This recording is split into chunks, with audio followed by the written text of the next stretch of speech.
Hey, what's up? It's the Gwenagard DJ Self in this apartment 5H. And we are in my apartment. My newsy neighbor is here, Bianca. What's up, Bianca? Now, Bianca, I have some of my DJ friends in the building with me tonight. They came by to visit. The funny thing is, I wanted to take Tisa, this is DJ Tisa here, to see the Michael Jackson movie, but he already went to go see it because I feel like him being a younger DJ, he could learn some things about Michael Jackson. I did see the movie Michael. Tisa went to go see the movie Michael on his own. And Punch is here. Punch, you saw the movie also. 100%. You didn't see the movie. I did not, so y'all gotta tell me. So I think I have unique, and I'm gonna use that word unique, idolization of the movie. I think that I looked at that movie in a different lens. I did not know that, and this is going to get some people upset and their panties in a bunch. I did not know that Michael Jackson was a real selfish motherfucker. I'm just going to call that real quick. The children, what are you talking about? So when I say that, Really? I don't know if you saw that. You confused too? I'm listening. I want to get Okay, cool. He said he want to hear. So, I've had several arguments with some friends about this, and, I was very, flabbergasted. I'm gonna use that word because there was some scenes in there where, the father, that they showed the father, but me a little bit knowing somewhat of the history of Michael Jackson and the Jacksons and stuff. I knew the brothers also wanted him to do the tour, because, you know, this was a chance for the family to create some income and also to capitalize off of the fame of their brother, Michael Jackson, after the Thriller phenomenon that he came out with. And it showed that he was reluctant to do it. He didn't really want to do it. He wanted to disassociate himself with his brothers. Now, some of my friends was like, well, you know, how long could he gonna take care of the family? How long he's gonna do different things like that? And my attitude is, your family's your family. To me, you should always try to help and support and do things for your family, especially when we use the term, you wasn't with me shooting in the gym. All of them was shooting in the gym. You understand what I'm saying? So I looked at it like that. I also looked at it like, for people like Tisa, I hate when movies,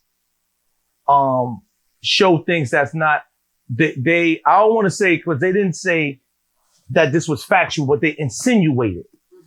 They insinuated certain things, and people that wasn't there or don't know or don't do deep dives, they start thinking a certain way. Because a friend of mine was like, oh, well, why would Michael Jackson want to help him? His first album, he came out the gate and went crazy. So what was his first album? He said, Off the Wall. And I think that you may think that coming here today. Correct, Tisa? So, Like no, solo album? but you see, so you even think that now too. Yeah. Michael Jackson had 4 albums before Off the Wall. Solo album. Solo albums, yes. He had 4 solo. Did you know that? I know he had multiple. Okay, cool. So he had 4. He had 4 solo albums. The first one was Ben, right? The first one, right? So now me saying that those 4 albums, they wasn't really jacking like that. And I'm gonna use that word, you understand? That's why you don't really know too much about him. Then he came back into the Jackson fold and then started getting hot again, blah, blah, blah. And then now, you know, he starts popping. So to me, it's like, all right, you got yours and we were there to pick you up when you fell down. Now now you're a made man. I'm gonna use that word. You're a made man, and now it's your time to reciprocate, and it's an issue. He's been reciprocating since 6 years old, though. Like, what? How can you say that? As a little boy, he was the lead singer, was he not? Am I crazy? So this Did is they not why. have a career because Michael Jackson has been singing since 6 years old? Am I nuts? And I'm glad you said that, right? Because this is what the media insinuates or makes you feel when he wasn't the lead singer. It was him and Jermaine. But let me tell you something. Let me say this also to you, right? Is somebody had to sing the background. Somebody had to play the beat. Somebody had to say, oh no, you're spinning wrong. Yes. Spin this way. You understand what I'm saying? Like, so again, it's a collective.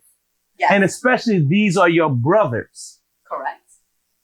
You understand? I look at that. So you understand? I'm looking at it. These are your brothers. So that was the issue that I had, with the movie, meaning that it insinuated certain things that some people could take as law, especially when the way it seemed like his first album was off the wall and it had no mention of the other 4 albums. So it looked like, he just popped out the blue by himself solo. You understand? So again, yes, he became the lead singer in the group. But if fact shows, okay, if you the lead singer, you are the greatest. You came out with 4 albums on your own and no one cared. Okay. You had to come back into the group. So obviously the group was is that what the case? I just said. You can't name the 4 albums. No, that's what I'm asking. Like, so did he? So he put out those albums, went back to the group, and then released Off the Wall. Is that what happened? Yes. Okay. Right? Okay. Yeah, that's fine. And this is why they said the movie really kind of, to me, I feel like it didn't really do no justice. Because it was 2 hours. You can't fit all that in 2 hours. I agree, but certain things I agree, but certain things are pivotal, meaning, it shows that it looks like the family just had their hand out, like, hey, give me, and it didn't show to me, Like he was just taking care of them. Exactly my point. But so this is the issue that I had with that movie, where it's like, to me, it was a collective of the family. You understand? And it made Joe look like he was like the bad guy or whatever. And what I saw and what I've known is everything he did for his family. I also think that if you're not a father of many, right? If you're not a father of many, you wouldn't understand. Because to me, most fathers, just listen to what I'm saying to you. Most fathers, you have 2-3 kids. Mm-hmm. In your mind, you like, one of these kids got to pop. If one of these kids pop, then he's going to take care of me and everybody. Mm-hmm. This one's going to go to the league. Mm-hmm. You understand? He's going to go to the league and he's going to take care of everybody. And to me, it's like, this is the kid that went to the league. And when he went to the league, he like, man, listen, y'all, I'll see y'all later. That's not true, though. They had a long career with him being the lead singer. Like, I just said true. To you, see, it was him and Jermaine as the lead singer. Oh, you saying, come on, but I'm just telling you what was fact. This is me being authentic. Yes. I don't talk too much during this, only because I'm not at an expert level. Mm-hmm. I'm not either. I'm in a position to learn from what Self is saying. Okay. To be honest. When it's my time and we talking about some shit, I swear I'm not quiet. Yeah, no, I'm gonna talk, but I don't know enough. But what he's saying, I said, but what you saw,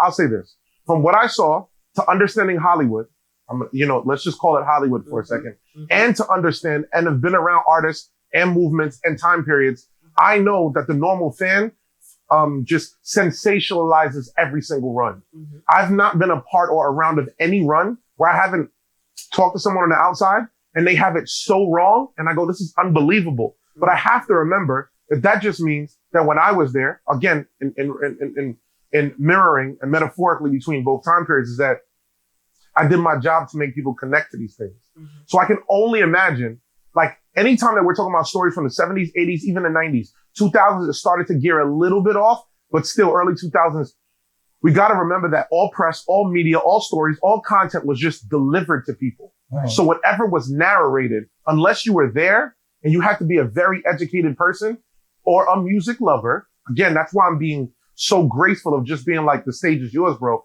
because you got to know, because they will literally just feed you facts. I didn't like the movie for this. Okay. You didn't like the movie. I was not a big fan of it because I just felt like it just was way too rushed.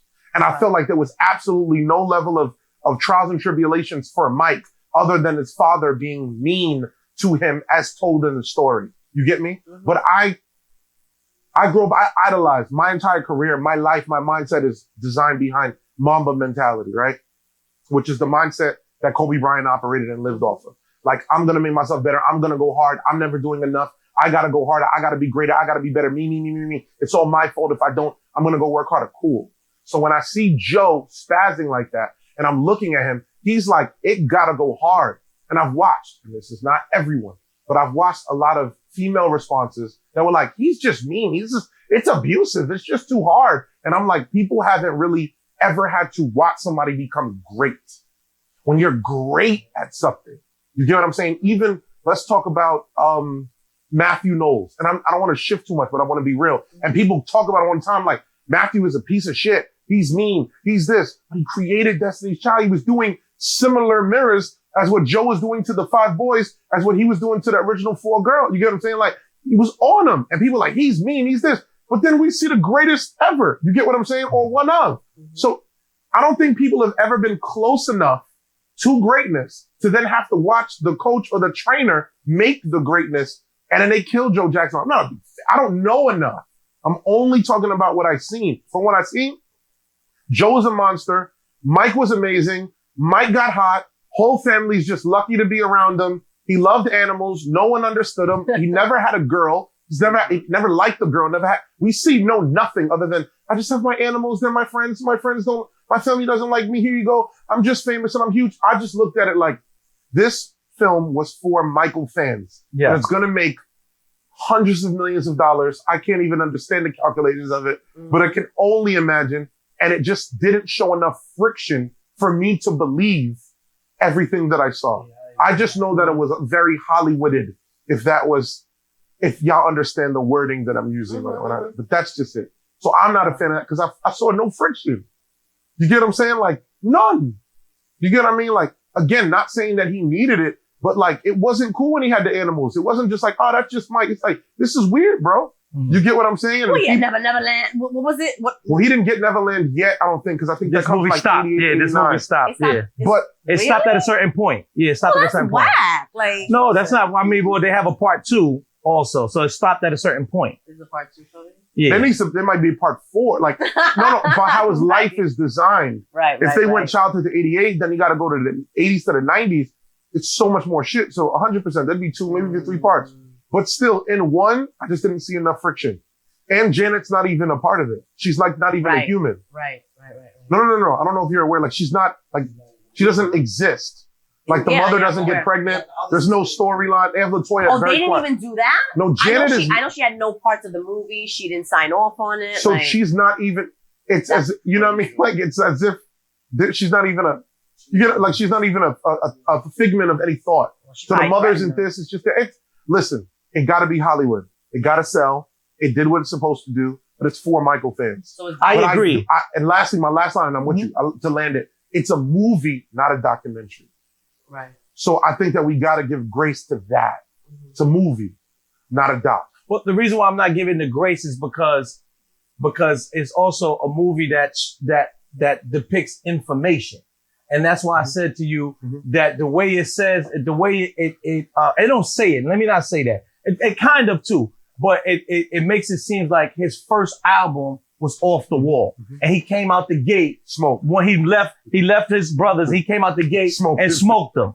You understand what I'm saying? And, like that, Oh, my bad. Yeah. he came out smoking. Like, that's it. You understand? Like, that's what it seemed like to me. You understand what I'm saying? So, and I think that, like, that was like a little bit like, nah, that's not what happened. They had him standing in the middle of the street, and the whole street was flooded with people. I didn't believe that. I know.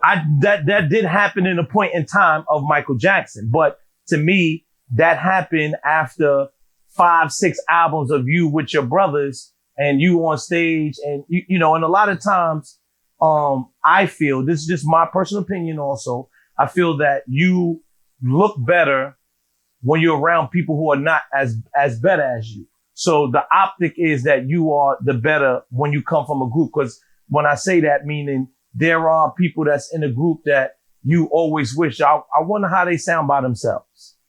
You understand? And to me, it's like, you build up that anticipation of you being by yourself so much that when you give them that, then that's when they like, oh, I've been waiting for this, and they just take it. The fans. Okay. Not that he was so super talented. I'm not saying Michael Jackson wasn't talented. 1,000%.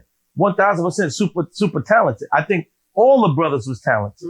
I just think that they saying that Joe Jackson only beat Michael. It seemed like no, he whipped all of them. No, but they all was talented, but Mike was just super talented.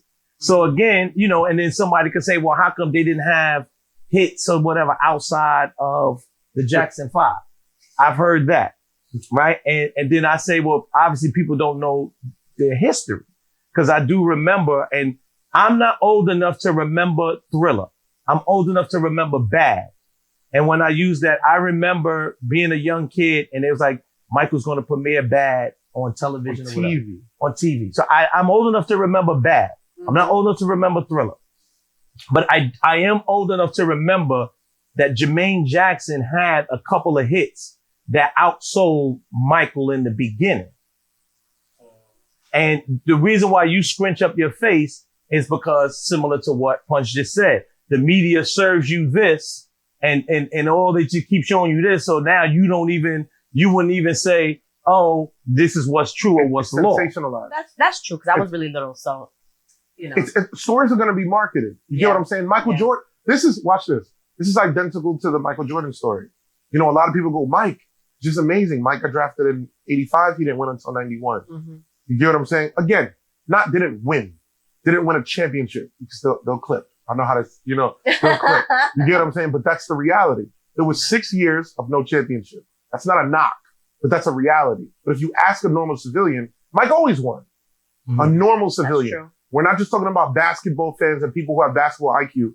As Self, in this exact manner, has a higher expertise than a normal person. Mm-hmm. Higher than me for this time period of music, right? Mm-hmm. So when he's talking, I'm taking heed. Where the normal fan goes, that's not true. Like, I've watched this occur. You get what I'm saying? I've watched people like, nah, Mike was different. I bet. You get what I'm saying?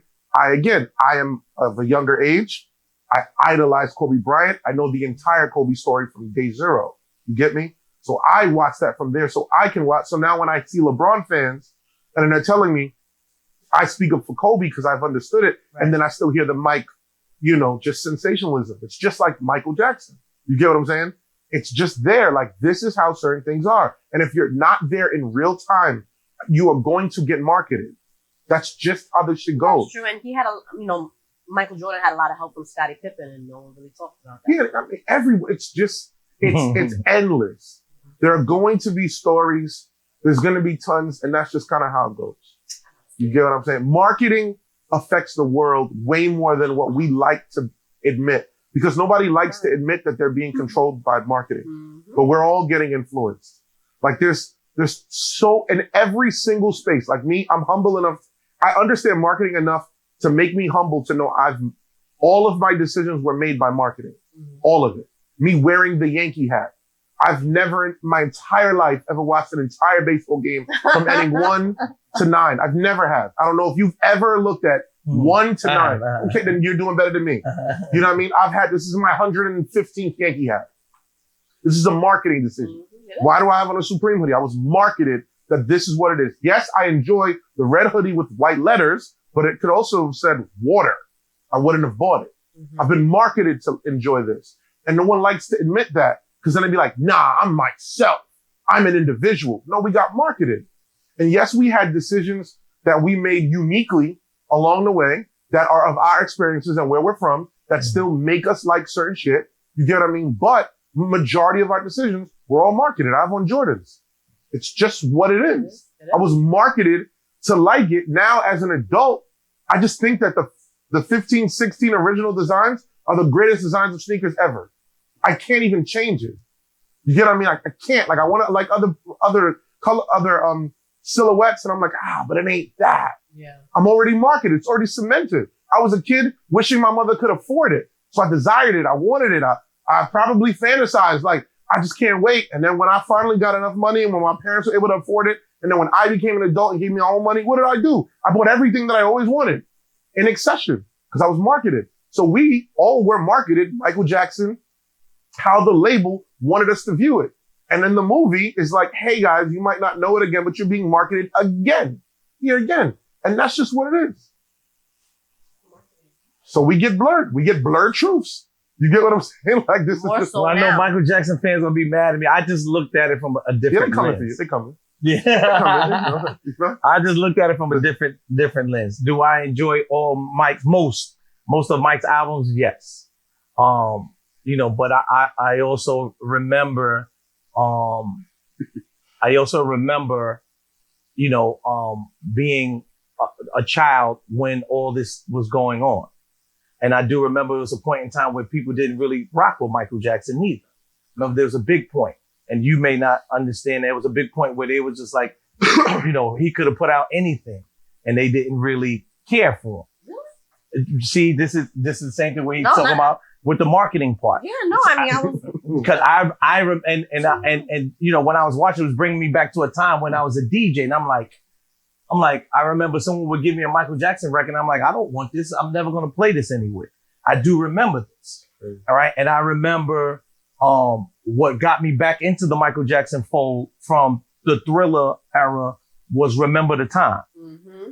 Right. But there was an album or two in between that or whatever. So I Remember the Time, and then everything else was like, I'm good. You understand what I'm saying? Like, I remember then it went back to, the joint with him and Jay-Z. Or whatever. Rock My World. You Rock My World. That's when people started getting, Well, yeah, even we right like. before that, the Scream with Janet. Like in Nobody was 1995. jacking that. Yes, So they were. You're crazy. I put it like this, right? And I'm gonna say this to you, Tisa, so you could understand. I'm gonna equate this Michael Jackson thing to Jay-Z's first album. Jay-Z came out with his first album. No one really cared. Some people who jacked it, they jacked it. But it went under the radar. No one was really saying this was this. Now, 2026, this is the most amazing album of all time, And I feel like that's what the Michael Jackson craze is. You know, when Thriller came out, Bad, we watched Bad once, and that was it. Nobody was in their car pumping Who's Bad. Yet they played all over the radio, but no one went, it was like, I'm going to play Who's Bad. Or whatever other songs was on the album at that time. I'm going to use it similar to Jay-Z. Jay-Z had Can I Live? He had Dead Presidents. I forgot what else was on there. And, you know, now 2026, this is the most greatest album. People say this is his best album. We're gonna go to Yankee Stadium to celebrate it. And we're going to go to, yes. Right. That's how big that this is. Yeah, you understand what I'm saying? And it was I swear to you, Tisa, no one, you understand? And let me not say no one cared. It wasn't praised like it is today. Right. And I feel like that's what's going on with Michael Jackson. That happens to 99% of everything. Because you want to know why? And I'm going to be real. The normal fan is not an innovator. The normal fan operates how the masses tell it to operate. So normal things don't pop at the beginning. It just doesn't. Most things take time. And people be like, nah, it takes time. Let me see that style again. Let me see that new way to wear the pants. Let me see how you wear that hoodie. It takes time. Because a normal person has been marketed so often that they don't even know how to originally think. And that's right just now. Real. Like I tell people all the time this, right? And you would probably be the biggest advocate of this. You're on radio. If you give an album to a normal civilian and say, put me the hit record, if it has no features, because features make it very easy, but you give them an album with no features and say, pick the hit record, they can't. The normal person cannot identify the biggest record. They can't. The biggest record is identified by tastemakers, by A&Rs, by DJs, by label executives. You still think that's that way today? 100%, not even a question. I disagree. Not even a question. And I'm so slanted on 100%. Nah, I disagree. It depends, because like NBA Youngboy, when he first came out, he had no features. Like for some reason, he gained this cult following. This is not. See, now you're talking about the time when I was around. See, that's the shit I lived. This is untrue. What do you mean it's untrue? This is music. Nothing. It takes a time. I've been around. I've had some of the most viral kids ever. It just doesn't happen at the beginning. And it takes time and then they blur it. Well, of course, because they have to garner an audience. Of course is the only part I'm talking about, is that it takes time to actually occur. But if you allow the story to tell, or you allow the fanatics to tell their story, they're going to be like, it's always been lit. I've been there since day one. But the normal consumer cannot identify something in that very first time. Or we would literally get random artists. Just think about just understand what I'm saying. We get a random artist who'd come out and in the first month they can sell out the garden. That's different. It's not No one because can it do that. takes time. That's No one can do that. No, my point that's my is that there are certain artists that can come out with no features and garner an audience because they fuck with that artist. Oh, that's not even a That's- point. No, that's my not what he point. said, That's not though. what I'm What saying. he No, said, that- okay, that- that's no, not what that- he. no, that What he was my said point. was you can't. The average consumer can't pick the hit record Correct. off of a project. I Correct. disagree. Consistently. I want to be consistently. Everybody can get lucky once. Self, you can give an album to people, brand new artists, and be like, pick the hit record you feel like they'll be able to identify. 100 today, yes. Would you agree or no? Okay, so the reason why I do, right? Because I think people pretty much like the same sound nowadays. Yeah, but then is it really a hit record? Because then the record be here today and going tomorrow. And they- Well, that's a whole nother rabbit hole if you're saying that something is a hit record and it's not. Like, you understand what I'm saying? Like, That's the point that he made. I don't think that they're able to do it. I really don't think. We're watching how social media is targeted. Even when fans go, oh, I like this, I hear it on the internet, they're being targeted. I'm there. The labels pay me as an indie to be like, here, Punch, get this trending on TikTok, get this trending on Instagram. I'm paying the influencers. I know how this works. It's decided in a studio, in an office, on an email chain. And it is the most depressing thing for a normal fan to comprehend. They don't want to comprehend that they're that controlled, but it truly is. There are people that goes, that's the record. We did research. We shipped them all out. And now this is getting played longer. This is what it is. And now we're going to put, but you know what research is? talk to me. Research is them playing it for the average person. 100%. And this is the one that, this is whatever our research came back. So, i.e., this is what most of the people pick. So this goes against what you're saying. No, I think that but my whole point is that if research identified it as something, then hits would become more consistent because then they would be able to accurately depict what's going to be a hit record. Because then a normal consumer who all has this device right here, we all have the power to go, that's the hit record. I'm going to pick this. They don't. What they think is going to be the hit And record. also, we got to remember that we're being controlled It's a to who? such a level. It's a little star next to the record. Yeah, but then that's But not the average to me, consumer. if I'm wrong, the star that's next to the record is the one that streamed the most. Which is most of the time the single that came out before the whole entire album. So it's like Which is where they're getting marketed to. See, this is the real part as well. And this is also the depressing part is that I'll be real. If you go on Spotify, you go on Apple, and you pick a record. Who said play the second one? What you mean play the second one? You picked one Is record. it the sequence? Wrong. Not true at all. So when you go, and I'm I'm going to talking answer. about the record that follows the record that you picked. Correct. Got you. Who did that? But isn't that whoever put the album together did?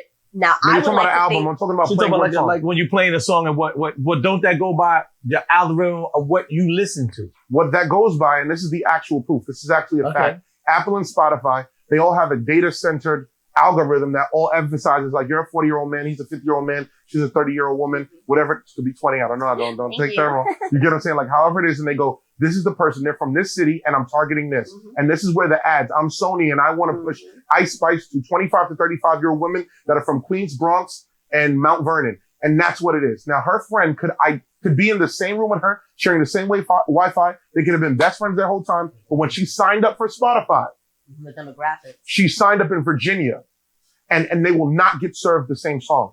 Got That's interesting. This is like because I've run digital campaigns for many labels. I was just gonna ask. I'm familiar with you, but I'm not sure exactly what your expertise is. I was gonna ask you about the it ranges. digital marketing. Okay. But we can get to it to land this point because I'm not against going on. I've run digital campaigns for them. When you understand advertisement and in a very, very acute direction, you just start to understand, which is why I'm so humble with understanding that I'm being marketed with everything that happens to me. And I can't act like I'm this Superman that just has an independent opinion. I'm being marketed. There's a reason why. Now, there are moments where I might have a discovery of an artist or of a song, but consistently, where I can consistently pick that on a normal end. I'm musically trained, but a civilian cannot. I've been around tons of groups of girls, and trust me, they just want to hear the songs that are sonically comparable to what they heard prior. They don't want.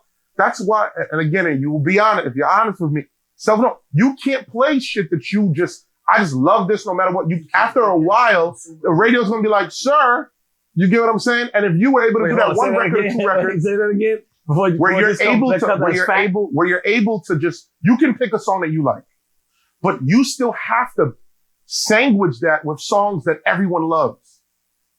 On radio. Correct. Because radio is serving. But do you think that's wrong? I think it's right. Okay. Because we all are controlled. I'm admitting it. The fans don't want to admit they're controlled. They don't want to admit that they like the same shit. But what they got to understand is you like it because it's been marketed that way. It's been fed. That song is not that great to you. Because if I played it for you the first time, you ask a normal civilian, is this fire? They'll be like, I don't know. I got to hear a couple more times because they're not trained for it. Like, again, this is just what it is. You either like it or you don't. But if you keep playing it for someone and then they start liking it, they've been marketed. Mm-hmm. Conditions to like, yeah. I agree with you to an extent. I'm with you. I do think that the average consumer does know what they like. You play a song, they know I do like it or I don't. Now, I do feel like their unlikeness of a song can be changed. I fell into that plenty of times. And I've heard certain songs so many times. There's a song now called, it's by Olivia Dean. I forgot the name of the song. It's a Man I Want, Talk to Me. Can you please get that name, please?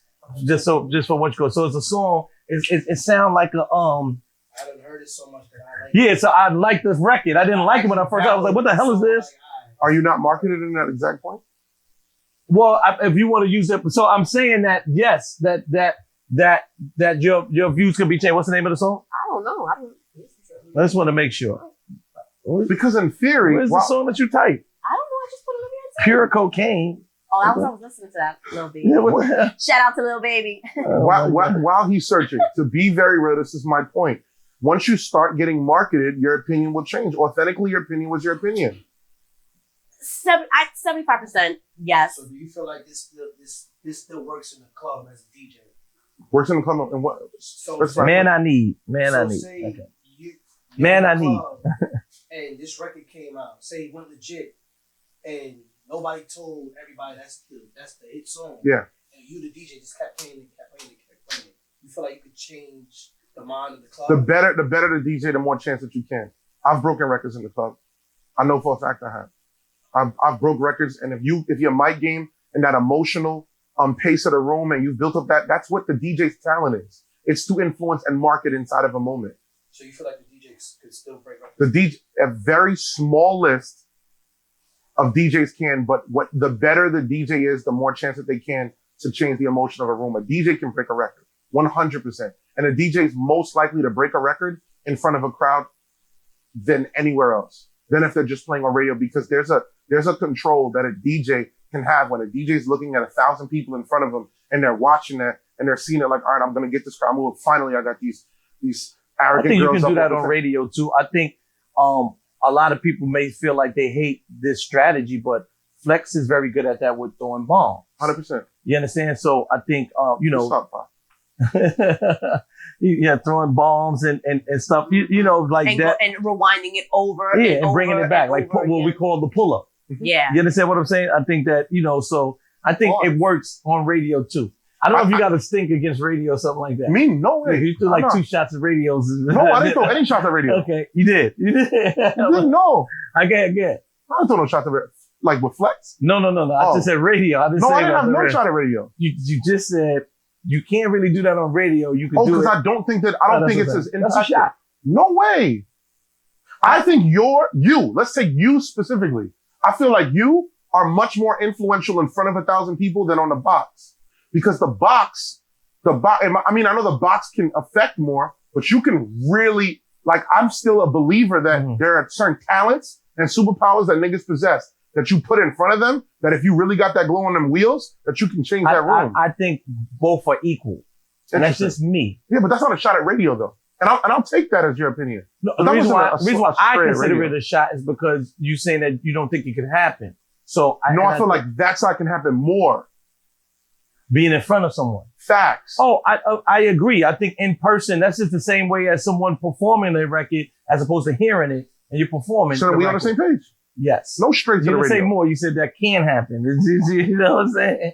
I don't know. We're gonna check it back. Don't worry about it. All right. I like it. I love it. Okay, yeah, but I think I still disagree. Circling back, that someone can pick a hit record and listening to an album like, all right, that's the one I like. A normal person, consistently. I see it. I see it regularly. I see it regularly when I go to clubs, and is a lot of these albums that don't get radio play or get pushed, and then you'll start playing it, and then it's like, oh, like I'll give you a perfect person, like Ken Carson. Mm-hmm. Ken Carson, I don't feel like he gets marketed, pushed, radio, anything like that. Mm-hmm. But you could ask the average person what's the hit, or he's performing, he has his hit records. They haven't been marketed. Of that person's music, though. Well, I mean, you have to be a fan of someone's music to listen to it in the beginning anyway. No, see, unique. I love that point because that reshifted it. Facts. I'm talking about the regular person to hear a body of work and identify that's going to be the hit. As a DJ, I might not know this. And that's what I said. As the DJ, I'm going to say, all right, this sounds like the hit record. The person that's not the DJ, that don't have an ear, is going to look at this shit and be like, well, I don't know what all these shit sound the same. That's what I was saying in the refine, that it takes a certain skill set because we're trained musically. A DJ is trained. You're playing, you're learning BPM, you're feeling tempo, you're feeling the groove of a record. You're training yourself every single day. I'm talking about a civilian. I work for a cable company and I'm giving them the album and be like, pick out that hit record. I don't think they can. That's why I feel like all music is marketed to consumers and they don't want to admit it, but they're getting controlled by the marketing of what Spotify or Apple believes is the hit records. I don't think necessarily controlled, but I do think it contributes to pushing the music forward, right? Like, for instance, like, my last name is Torres. When I stream online, my primary language is English, but I'm getting Spanish commercials. Like, it's because I'm being targeted. So I do think people are targeted. I think it can help push a record forward. I don't think it necessarily controls, like, here, you're going to like this. I think the consumer has to like it in order to keep streaming it over and over again. I feel like the label picks the record before it even gets out. Of course. And then they say, yo, we're just going to force feed that record, because there's been times I've heard an album and then I'm like, damn, when did this artist sit down with the DJs to say, yo, this was the record? Never. Mm-hmm. That doesn't happen anymore. Never did. They never did. And then it's like, yo, why are we not running with this record? And everybody still likes that other record for whatever reason. And us as the DJs, like, it's not it. I think that it depends on preference, though. That's why music's the way it is right now. It's still like, it's subjective. How is like music now? The labels. Like, everybody has a preference. Everybody has. It's not that one. Radio used to be the place that you go to and you like, yo, if they're playing this on radio, it's hot. Okay. Now you go on Spotify, Apple Music, and you could say anything's hot. Like he just said, you don't know what's the hit record. The average person is not going to know the hit record. I know it's a hit record because Self is playing this on Power 5 at prime time. Like, I know it's a hit record at that point. Mm-hmm.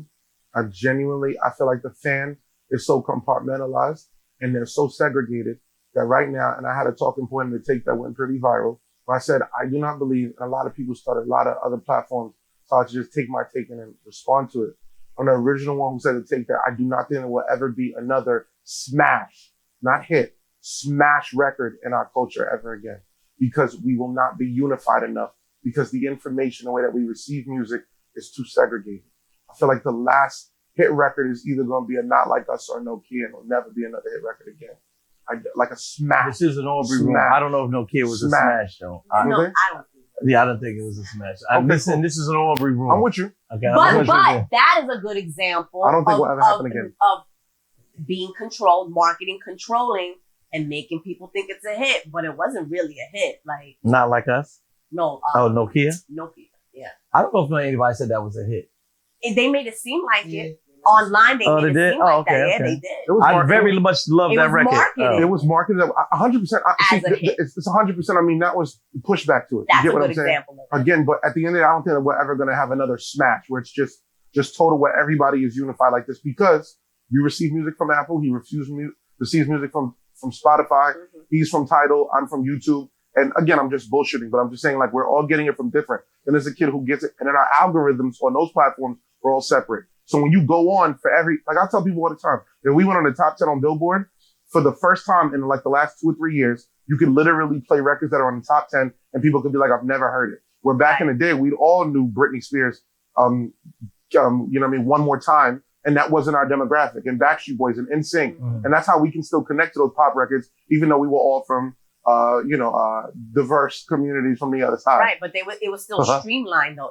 There wasn't so many options to get your music. 100%, which is why it was easier to control. Correct. So even when it came down to Mike Jack, what he was saying, and Mike Jack was debuting videos on television, Mike Jack was able to feel like the biggest superstar in the world, yes, he was. Cool. I don't want to hear them.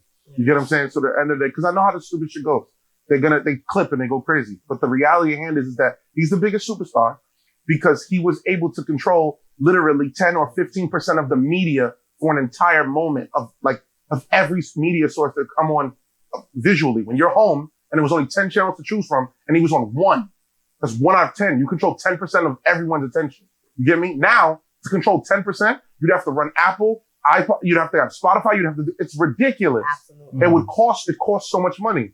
You know what I mean? And it just goes. And that's why marketing is that's why labels don't give new artist deals anymore, because marketing is just too expensive. Can we talk about that? Because we've had this conversation too before, how, and I personally feel like this is a good thing, right? Like I feel like new artists, for a label to really back a new artist right now, they have to actually be talented, right? There was right now, and hear me out, because from 2015 till about, I would say 2024, I'm serious.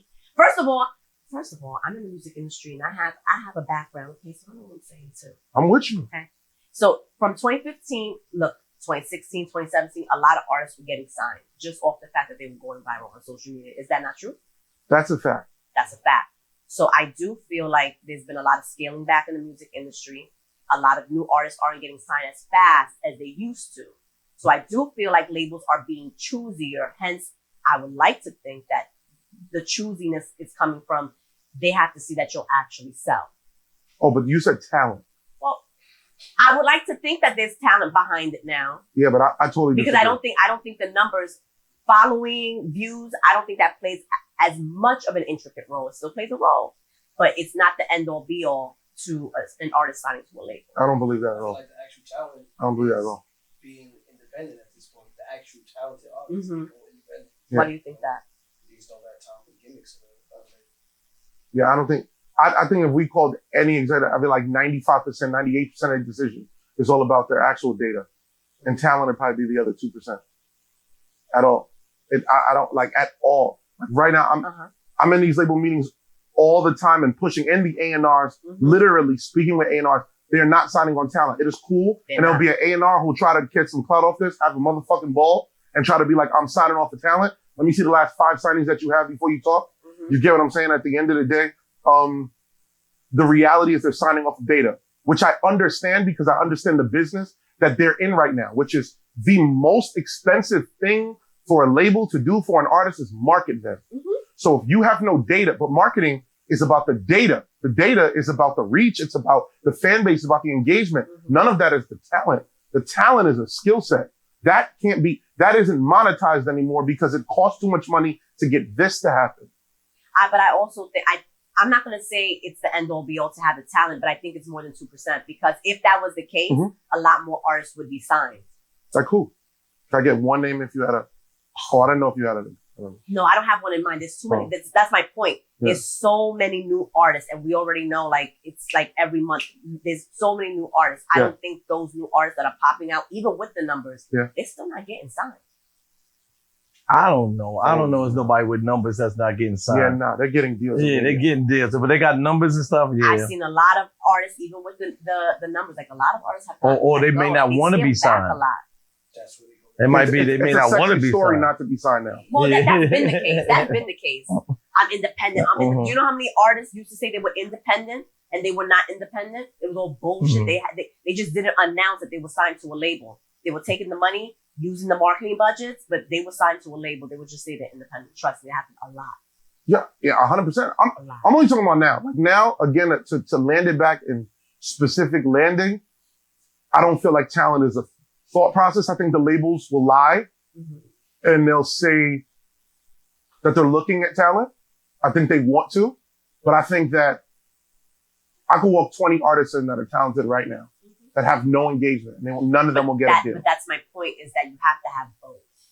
I think before it was just a matter of engagement and numbers. They didn't give a fuck about not even an ounce of talent. I still agree. I think they care a little more about the future of an artist. Like a lot of these artists that were signed recently are flashes in the pan. Like we see that they come out with a big song, you never hear from them again. I don't want to say the names, but There's a lot of guys. What happened to that guy? And I hate what you call it. I think it was Moray. I think he was liking that guy for a minute. He's super fucking talented. I don't What know. happened to you? Remember him, Moray? Of course I do. Yeah, what happened to him? What happened to him? He had a lot of label issues and shit like that. I mean, I think his image was it was a difficult thing to connect with.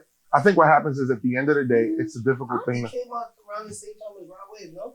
Nah, he came out years before. Rod Wave came out like in 2017. I feel like Rod Wave just. He's been out. Moray came out. So I look at, so I'll say this, right? Image and direction of image. Let me give clarity, right? Rod Wave is coming out and he was talking more to a female demographic about being depressed, about being sad, about love songs. So his demographic and what he was pushing is different than Moray, where he was kind of a heavier set guy who was pushing struggle rap. You get what I'm saying? It's a difference in pain. You get what I'm saying? So I think I'm pain from like maybe financial and stress. I just think that those two things. It's not emotional. Yeah, I think that they tug on a different fan. And I think that the fans that was tugging on it didn't really connect. Yeah, if you connect emotionally, like you could see, rest in peace, like Juice WRLD, the XXXs, like they connected with their demographic, their audience on an emotional level. So yeah, so that makes sense. But Moray is super talented. It's a shame. I think listen, man, he's talented. Why the label didn't back in? Because I guess the engagement, right? And he's also no, seriously, he's a family man too. But no, hold on, it's taking off again. Spirit. No, I'm just joking. But he's more of a family man from what I know of. Like, he's a family man, so he's not necessarily like on the internet as much as like other artists. Like he was really about like his wife and kids. Moray, yeah. Okay. He was very much about his wife and kids, like that first. So I don't know. I've been around too many artists, and I just know that a lot of artists will just, I don't know, this is not Moray, but a lot of artists that will just, they'll cop out and they'll be like, oh, I'm not into it. It's because they're not engaging. Mm-hmm. Mm-hmm. A lot of people will be like, yeah, I'm not into that social media shit. It's because they shit not booming. That too. Or maybe they just not gonna, it is a lot of pressure, like to be on all the time. Like you have to love this shit. You have to love this shit to always be on. Like, well, you want to be I haven't met any artist who's been kidnapped to be an artist yet. They all independently say, I want to do it. Mm-hmm. And then a lot of them bitch when they got to deal with the hardships that come along with it. Yes. At the end of the day, I like the stars of before because they had to be a star before. Now, you just have to be viral. So these people are actually, their song is bigger than their personality. I've been in a situation where I've been the interviewer with a lot of people that they can't even hold a dialogue, where I have a bigger presence than the people I'm interviewing. And then the interview has been like shit. Because they're kind of like in a shell. I have to get them out. I'm like, I thought you was a fucking superstar. Mm-hmm. And they're just not built for it. And you've been in that scenario a bunch of times. But you've had an interview. I mean, you just look at them and be like, this shit is boring. But that has to do with artist development. They will stop doing that, right? That's the problem with the virality rappers, right? They just signed them on. They didn't give a fuck about getting them a PR that's going to media train them. Like, there's different steps to artist development. And they completely skipped that. They just wanted the numbers, the return, and that's it. And that is a big part of why, besides the fact that some of these rappers they just want to make music, make money, and they don't give a fuck about the narrative. The narrative is important because that will give you the longevity because that's what your audience connects to. Yeah. A la a Rod Wave, right? Yeah.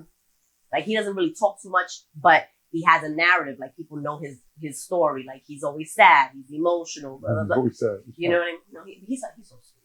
Though. Rod Wave. I fuck with him. He's such a sweet guy. But I want to talk about my favorite guy right now, Iceman. Oh my God. Yo, first of all, this album, man, I'm a pretty guy. It has to be good.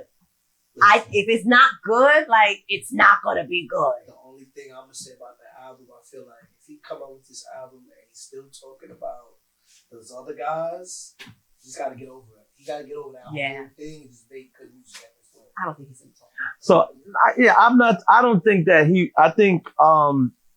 I think Drake understands, this is my opinion, I think Drake understands where music is today. And I think that, I think the stuff that he was doing was testing the waters. So when I use the word testing the waters, like when he was putting out what was those the Iceman episodes? What's that? I don't know the name of the episode. So it was like testing the water. So you throw something, put it in the car and see if they go crazy for the song. Like, if, I'm going to play something in the car. If somebody recorded it and played the recording, in the club and made it hot. Like, so, I'm old enough to remember there was a point in time where Jay-Z had a song and he was just humming. I don't know if he had it just never really came out, but he just had a song. He was like, and everybody played it all over their mixtapes. They played it on the radio and everything. It was him humming. Like, I guess he, it got leaked. So me saying that is the same thing like with Drake, I think he understands I have to, take care of the whole spectrum. I have to take care of the club. I have to take care of the radio. I have to take care of, the depressed rap or whatever they call, I have to take care of depressed rap community. Emo rap. depressed rap. Emo, that's what they call it, emo rap. Yeah. So I think that Drake understands that. And I think that this, Iceman is going to come with that. Yeah. Go ahead. What do you want to say? Me? Drake's the greatest rapper since Sean Carter. Okay. That's just it. I'm glad you know this is an Aubrey room. I don't even play. I mean, I'm viral for saying that Drake didn't lose to Kendrick. I just don't be caring about what the media, because that's a marketed position. Just better records. And I disagree with what Tisa's saying. I think Drake could talk about anything that they want. I think there's a marketing campaign. I think there are headlines that get said and they just try to say it to try to shift him to do whatever they want him to do. I think Drake should talk about whatever he wants to do. If he decides to go back at Kendrick, if he decides to do anything, he should. I mean, the Kendrick body blow, you get what I'm saying? Most famously, the hardest body blow in the biggest record in the biggest moment was about, him being a child molester, him being into A minor and all that shit like that, which was untrue. It's never been proven there. I think Drake should talk about anything he wants. I think Drake is amazing. And I think that we're playing with the greatest thing to ever happen in our culture since Sean Carter. And we are literally witnessing what happens when we play with it. When you play with it, not a culture is off balance. It needs I gotta Drake. add my very, man in very, there. I think that after Sean Carter, and I was enlightened, and then I do really believe. I think after Sean Carter, one of our greatest was 50 Cent. I think 50 Cent's an unbelievable rapper, like a rapper, like an all around rapper. But like we're talking about like this. 50 Cent's highly successful, extremely impactful, but like does 50 touch as many points as Drake does? No. I'm not saying that I'm not comparing Drake and 50. Okay. I'm saying that to me, I feel like you put Jay-Z then Drake, and Yeah. I'm saying I'm inserting 50 in between that. Okay. Because I feel like, because we've had a conversation here about quote unquote like the kings. And we said similar to what you said. And, I really did the knowledge, and I have to insert 50 in between that. Reason being is just the impact of 50 Cent that I think that we downplay. Yeah, I don't downplay it. I just think, so I want to be very clear what I'm saying, because I want to be clear, because I love 50, love 50, came up under 50. You get what I'm saying? And I think 50 is all right. So if you're talking about because we're talking about what, best rappers? You said the greatest thing that happened to hip hop since Sean Carter. That's rapper. Okay, I that's do fine. agree. So I'm putting it 50 in. So is there between anybody that. else in between that when we put 50? Is it just goes whole 50 Drake? I don't think there's Is there anybody. M? Is there Snoop? Is there any of these Wait, you're guys? not even No? saying Well, M and Snoop is before that Okay, predates them, Okay. right? Would you Okay. agree? Wayne, I mean, Ye, M predates no? 50, obviously, has to. Yeah, Snoop, of course. predates everybody. Okay, fair. Yeah, 91, right. fair. Yeah, so I'm just putting in between, after Jay-Z, Yeah. 50. So no Kanye, no Wayne, no. But when he put 50, that alters it. Yeah, But I go Drake first. I go Drake above everything. No, I mean, No, we were talking about in between Jay and... Yeah, time period. That's what I'm saying. That's why it's a unique thing, because I'm listening to what it is, like impactful, controlling the culture. Is that what it is? Like, it's more like refining. To me, what all the of the above. Whatever you put 50, Hov in, I think it's the same with 50. How long was 50's run to you? 50 still has a run. And music? Yes, I know what I'm gonna say in In music. culture, 50's run. If 50's run in culture, Okay. Yeah, but like strictly music. culture. This is in culture. 50's top 5 in almost every single list, right? Like on all of this impact, culture, and all of this. We top 5. But if we're really talking about in culture, like who's the most culturally impactful rapper? Probably Snoop. No, come on. Snoop Dogg, you bugging out.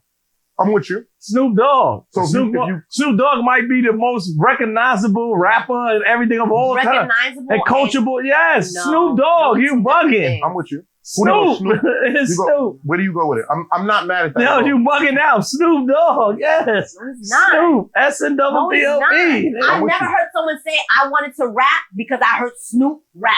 Like, am I crazy? Well, I don't know. Am I I don't crazy? know where you've been, because that his I've first interviewed- album. A multitude of rap. There's no way. I've never heard that ever in my life. Well, I'm sorry to hear that. That's But crazy. Snoop Dogg. No with you. disrespect. He's Then an I would OG. say Eminem. Eminem more impactful than Hov? Yes. Maybe for the fights community. Yes. Really? Yes. What has M impacted more than GC? Okay, so M, to me, M was a person who changed the narrative of hip hop music at that point in time. Okay. Meaning, remember, music was, you had to be gritty street and different things like that. And M came out with, I'm from the trailer, fuck my moms, and all different things like that. You don't see him with jewelry on or look like the typical rapper, and was accepted. Okay. And also brought back that culture of hip hop, and it was accepted. Do you understand what I'm saying? Whereas at a point in time, it wasn't accepted. Like, you looked at corny to be like a Mos Def or Talib. You understand what I'm saying? Or Common or whatever. Look at them weirdos over there. I forgot what was the backpackers. Mm-hmm. You understand what I'm saying? Mm-hmm. And I think that I think M definitely I would put him second. It's hard to say. I think culturally, I can see a Snoop Dogg argument.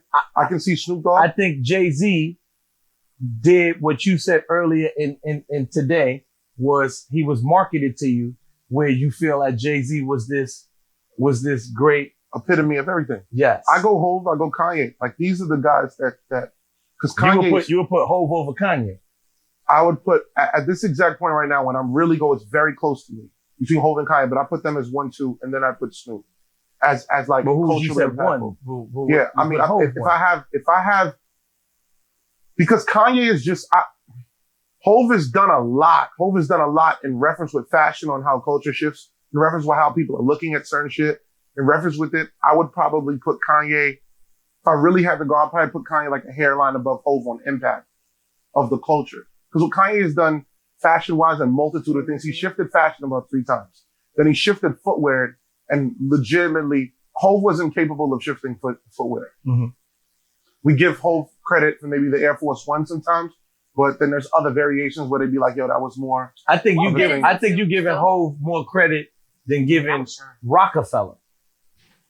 Okay. You understand what I'm saying? Because Dame has a lot to do with the Well, uptown, I'm just on the Harlem, whole maybe. Rockefeller period. I'm I with think because everything that, in my opinion, everything that that Hov did, it included Rockefeller. I'm with you. You That's why I understand go what I'm saying? Kanye a little bit of, But you're saying a little bit. you know, a lot of it. Yes. Okay, cool. You understand what I'm saying? Okay. But, you know, So you're saying Snoop and and I'm not Kanye. a Hov hater. I'm from Brooklyn. I don't think it's a hater. Okay, cool. So Well, they're gonna think what they think, but I don't yeah, think you're okay, hating. okay. I don't think you're hating. you know, I the reason being is a lot of times, you know, I sat and I was here, hold this, and then, you know, people started pointing things out and I was like, yo, you right. I didn't think about these things. You understand? So it's like, you know, it's a lot of stuff like, all right, Hove in the beginning, it was, you know, me and Biggie. Mm-hmm.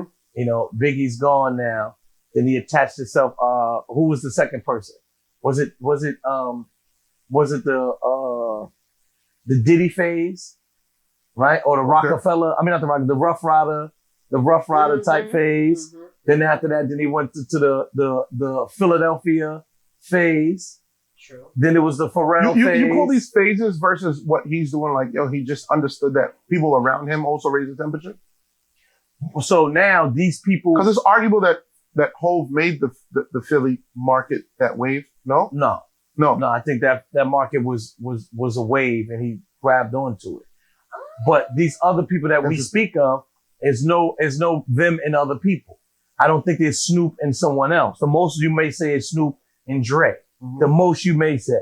You understand? But I think that when you listen to Snoop album, aside from production, and a lot of people say the cousin did the production, Daz. You understand? So you know, and Warren G and stuff like that, and Quick, yeah. Mm-hmm. So you don't say Snoop Dogg and this person, or you don't say Eminem and this person. Do you understand? We what get I'm M and Dre often, but I get what you're saying. Meaning, you know, I think that, you know, like I'm using Hov for an example. It's like you had different phases. I also was told that, you know, people was like, yo, you remember when 50 came out, 50 made Jay-Z quit and become a president of a label. And I forgot about that. They're going to clip you on that. I'm just being honest. I forgot about that. So they're going to clip you on that. I forgot about that. I'm with you. I forgot about that. You agree with that? No, I'm with his points. I'm with him to see where he lands. I forgot about They're that. going to clip him on that though, because he said 50 made Hove quit. They're going to go on. I forgot about that. Did you forget that didn't happen? Of course, I don't look. 50 made him quit. Jay-Z quit. You don't remember he quit. Jay-Z took on a role at Def Jam so that he could leverage it and own his masters. Yo, the same time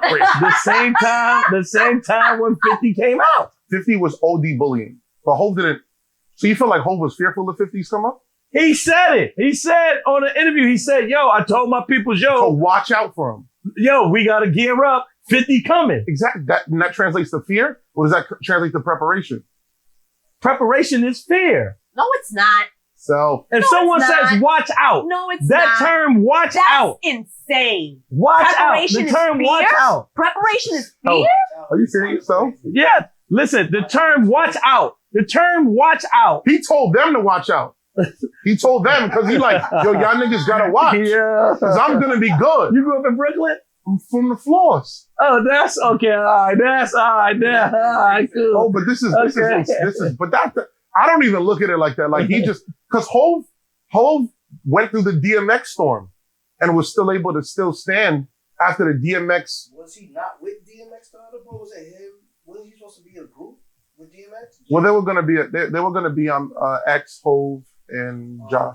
Mm-hmm. I don't think he went through a DMX storm. I think he attached himself to the DMX storm. That's what Selfie's saying right now. That Jay attached himself. But he still had to maintain temperature because DMX was just a bulldozer that run. Yeah, but 1998 DMX was abusive. Yeah, so do you think so again? And do you think that there was a point in time where DMX was outdoing Hov? DMX definitely had a better year to the point where DMX said, "Yo, when he became the what's going, he stopped my shine." Remember, DMX said that. That's a false statement because Jay-Z is the one who cleared out DMX's debt out of Def Jam. Do the Googles. Well, debt, and I'm trying to come in and keeping him clearing out his debt to allow him to be released and allowing him to continue to put out music. That surely seems like a very graceful move. After you done beat the horse dead, you understand what I'm saying? Like, you understand what I'm saying? Whoa. There was a DMX album that was like, I'm not sure about this. What, Grand Champ? My flesh? No, none of those. No. That was good money. You bugging. I forgot. It was it, and there was X, and then there was X. Maybe it was that one. Before? One was just with the X on it. I think. Okay, I'm with you. I think that was the one that was just like. That has that on that. That has I Party Up don't on remember, it. but I was just like, yo, what is going on with your That man? has Party Up on it. Right? Who we be? Yeah. I get it, but you feel like Hov did that? That's crazy. No, I didn't say that. I said DMX said that. That's what I said. I Yeah, said, but Hov let him out. I said DMX said that. I didn't say I felt that. I said I remember, and I'm talking about 50. I remember when 50 came. That's around the time when 50 is Hov, 02, starts 03, his album's out. right? Then the next album. 03 is Black Album, and then Hov is at Def Jam. 03 is Black Album. Because 01 is Blueprint. 9/11 is Blueprint. And then Black Album is 03. So Yes. So Hov is in a now, very good cruise control at this point. To say, at this point, Hov is cruise controlling. Like OD. 50 was a fucking bomb. you said what? Oh, what 3, was? Black Album. And then 05 is the massacre. Yeah, because 03 is Get Rich. Yes. So that supports what I was saying to you. Yeah, but no. That just supports that 50 Cent was successful. And astronomically successful. This does not support that Hov quit. That's what happened, crazy. though. That's crazy. That's what happened, right? The Black Album. That's probably the top 2 craziest things you've ever said in your life. You think so? Yeah, I do. This is Blueprint He 2. said he quit. He said I quit music. Because of 50 Cent. I didn't stop. Well, it's around the same time. Oh my God. That's a hard pull. I'm telling you that was. He I said told you at the I'm start, retiring from rap. before, Hov said he was going to retire many times. He said the first time he did. said he was He did. retiring, right? The first time he said he was retiring, I'm looking at what I'm going by your symmetrics. That's your man. That's fine. That's why I said when he started it, I said they're going to clip you on this one. That's Oh, fine. I can't was wait. The I'm Brooklyn- going by your time. They're gonna try to I go. can't They're gonna wait. go with his Brooklyn card on this one. This will be the first 03, that go up. 04 is when he said he quit. And what came out after Well, Hov never quit. He Hov did, just but talk he said he shit. quit though. He just He talk did quit. shit. He quit for a minute. How long he quit? Blueprint 2. Let me look again. I don't have Wi-Fi in here. Self got me. We give you Wi-Fi. That's no problem. Wi-Fi is here. I need Wi-Fi so I can compete with the dates. He Can I went get a 2 Blueprint years. 2? Went 2 years without an album. That's normal. 50 Cent went 03 to 05. Is that not high? 2-year run. Okay, And but it was touring, and Hov is still touring. that wasn't normal for Hov because his first album 99. Next one is 2000, 2002, 2003, 2004. I feel like Hov was it back to What are you saying it's for? Blueprint 2? The Black. Oh, he said Black Album. I thought Black Album. Oh, Black Album is. Oh, yeah. Fact, right. Yes. Let's say 03 and then 04. I guess this is the some other version or whatever. I don't know. No, I'm sorry. 03, and there was a 3-year gap. The 3-year gap, bro. And this Because is of 50 miraculously Cent. around the time when 50 Cent came out. Miraculous. You really just need to stop. I love 5. 5 is great, but this is crazy. This is a miraculous time. 03. Listen real quick. So you felt that 50 Cent's success was just so much that Jay-Z was like, I would rather bow out than continue to compete on court. It looks like it to me. If you retire, you are Hov. You are in the best He shape didn't of really your life. retire. He did. It was 3 years he stopped rapping. No, 3 years he didn't put out an album. He did not stop rapping. What did he put in those 3 years? He was the president of Def Jam. Y'all going to be the president. Hov was still putting out a bunch of music. Like? Oh my God, now I gotta know the count. See, they're not making me have Jay-Z arguments. Jesus Christ, see, I need my Wi-Fi. I need it to just refresh. Would you like for me to send it to you? Yeah, I need a Wi-Fi because No I feel problem. like I'm getting attacked, and No I'm not, and problem. I'm not mad at it. I think it's No all problem. fair. Let me just put it in pause. Hey. Just in case. That was You know what that I'm was saying? that was wild. Yeah, that was But wild. but listen, at the end of the day, it's like this. Jay never retired. Jay just likes to say he's gonna retire. That's like his thing. I bet. Miraculously, your first time you said it is miraculously when 50 comes out with this monster album. 50 Cent's amazing. To think that Jay-Z was gonna, you know what I mean? Like, this is just all I needed. Okay, cool. All right, bet. Now I'm here. All right, guys. Now I'm coming with some information. I apologize to all my Jay-Z fans. It's gonna make No, me shout out look to like- Hov, God. Everybody gonna go to the what's the name? Everybody's gonna 100% go. Got it. Okay, that's exactly what happened. Great. All right, cool. There you go. Oh yeah, that was another thing. He put out the Kelly album in 04. But that's basically what Sub was saying. It seemed like he always had to attach himself to somebody. Yeah. I appreciate you, bro. Yeah, young man. Okay, cool. Here we go. It's all good. So There was always some type of attachment, God. The Kingdom Come comes out in 06. He puts out the R. Kelly album. 3 years later. Yeah, for solo, but he puts out the R. Kelly album after it. 3 years later. Unfinished Business. 3 years later. Yeah. But he also had to work other artists at the time too. By miraculously being. Yeah, but Beanie Siegel had to come out, Freeway had to roll out. You get what I'm saying? Like those other artists, he made sure it's there. Kanye West also was out, which is his young boy, letting his young boy shine. There was other activities going on. Understood, right? But this is the same as 50 putting out Young Buck, Banks. Yeah, which was a fantastic run. Shout out to Banks. Yes. One love for Banks. Yes. I love it. I love it. So let me ask you, what do you think about like that time period of music in New York? Is that the golden era of New York, 2000s?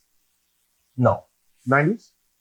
Yeah, because I guess one, I'm a little older, so I do think the golden era of New York was I want to say 90 to 94. So that's the golden thing. To me.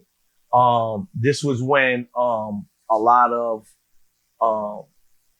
artists were coming out and they were all different. Mm-hmm. So you had an Arrested Development. I don't know if they're from New York, but you had if I go to New York, that I definitely know from New York. You had De La. Mm-hmm. After De La, you had MOP. Mm-hmm. Two totally different what you call it, but they could still be in the same spectrum. Then Mm-hmm. you had Tribe.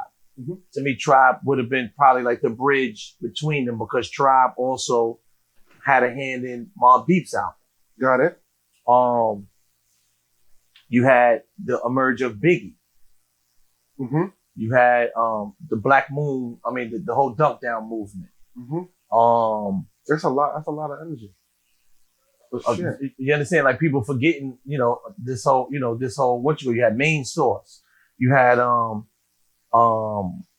these are artists that I know you don't know who none of these is fine. You had even the emergence of like the Brooklyn MCs, meaning Smooth the Hustler, Trigger the Gambler. I don't know if you remember these guys. I've heard of these names. Okay. But it's almost to an extent of saying, because then if that's not the golden era, I mean, I think that the golden era just goes really long for us. Because I just look at it to be like, New York didn't really lose grip for a very long time. I don't think New York never lose grip.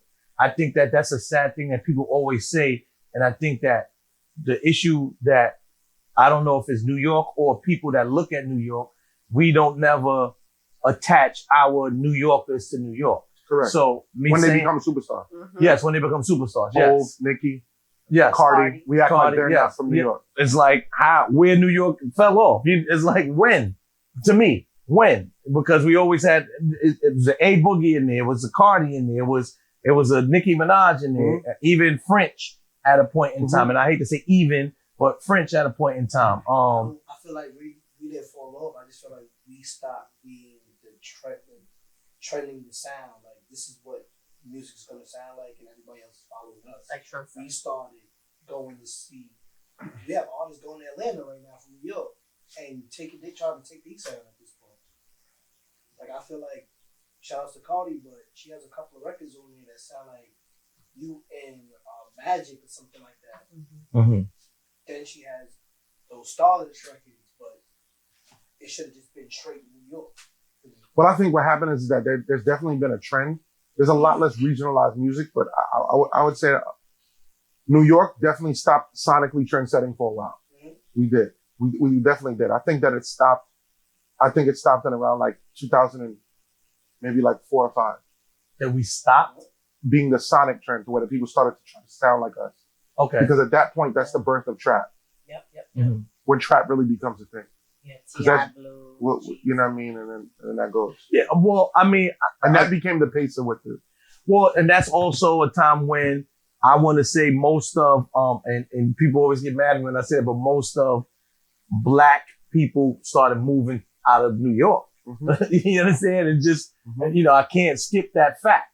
You understand? You can go to any southern state or any other, and you say it's New York here, and there's New York Day in all of these cities. It's New York Days in North Carolina.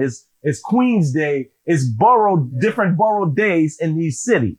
So that means most of our creators or listeners moved to, move out of town. And then that also was the shift where a lot of people started moving into New York, which was a different type of people that started moving into New York. Yes. The gentrification. gentrification. The gentrification. Yes. So now you So can't, we started losing some soul. Yeah, you started losing soul. I would say that. And that's why I authentically say, down know, what Tisa's saying is that we stopped really controlling the sound. I don't think that we fell off to where they try to make it like we fell off. There's markets that fell off.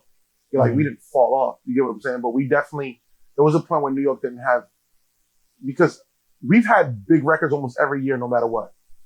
Yes. Almost no matter what. Even if we go down to like 06, 07, I get I money. put Pop in there, Pop Smoke.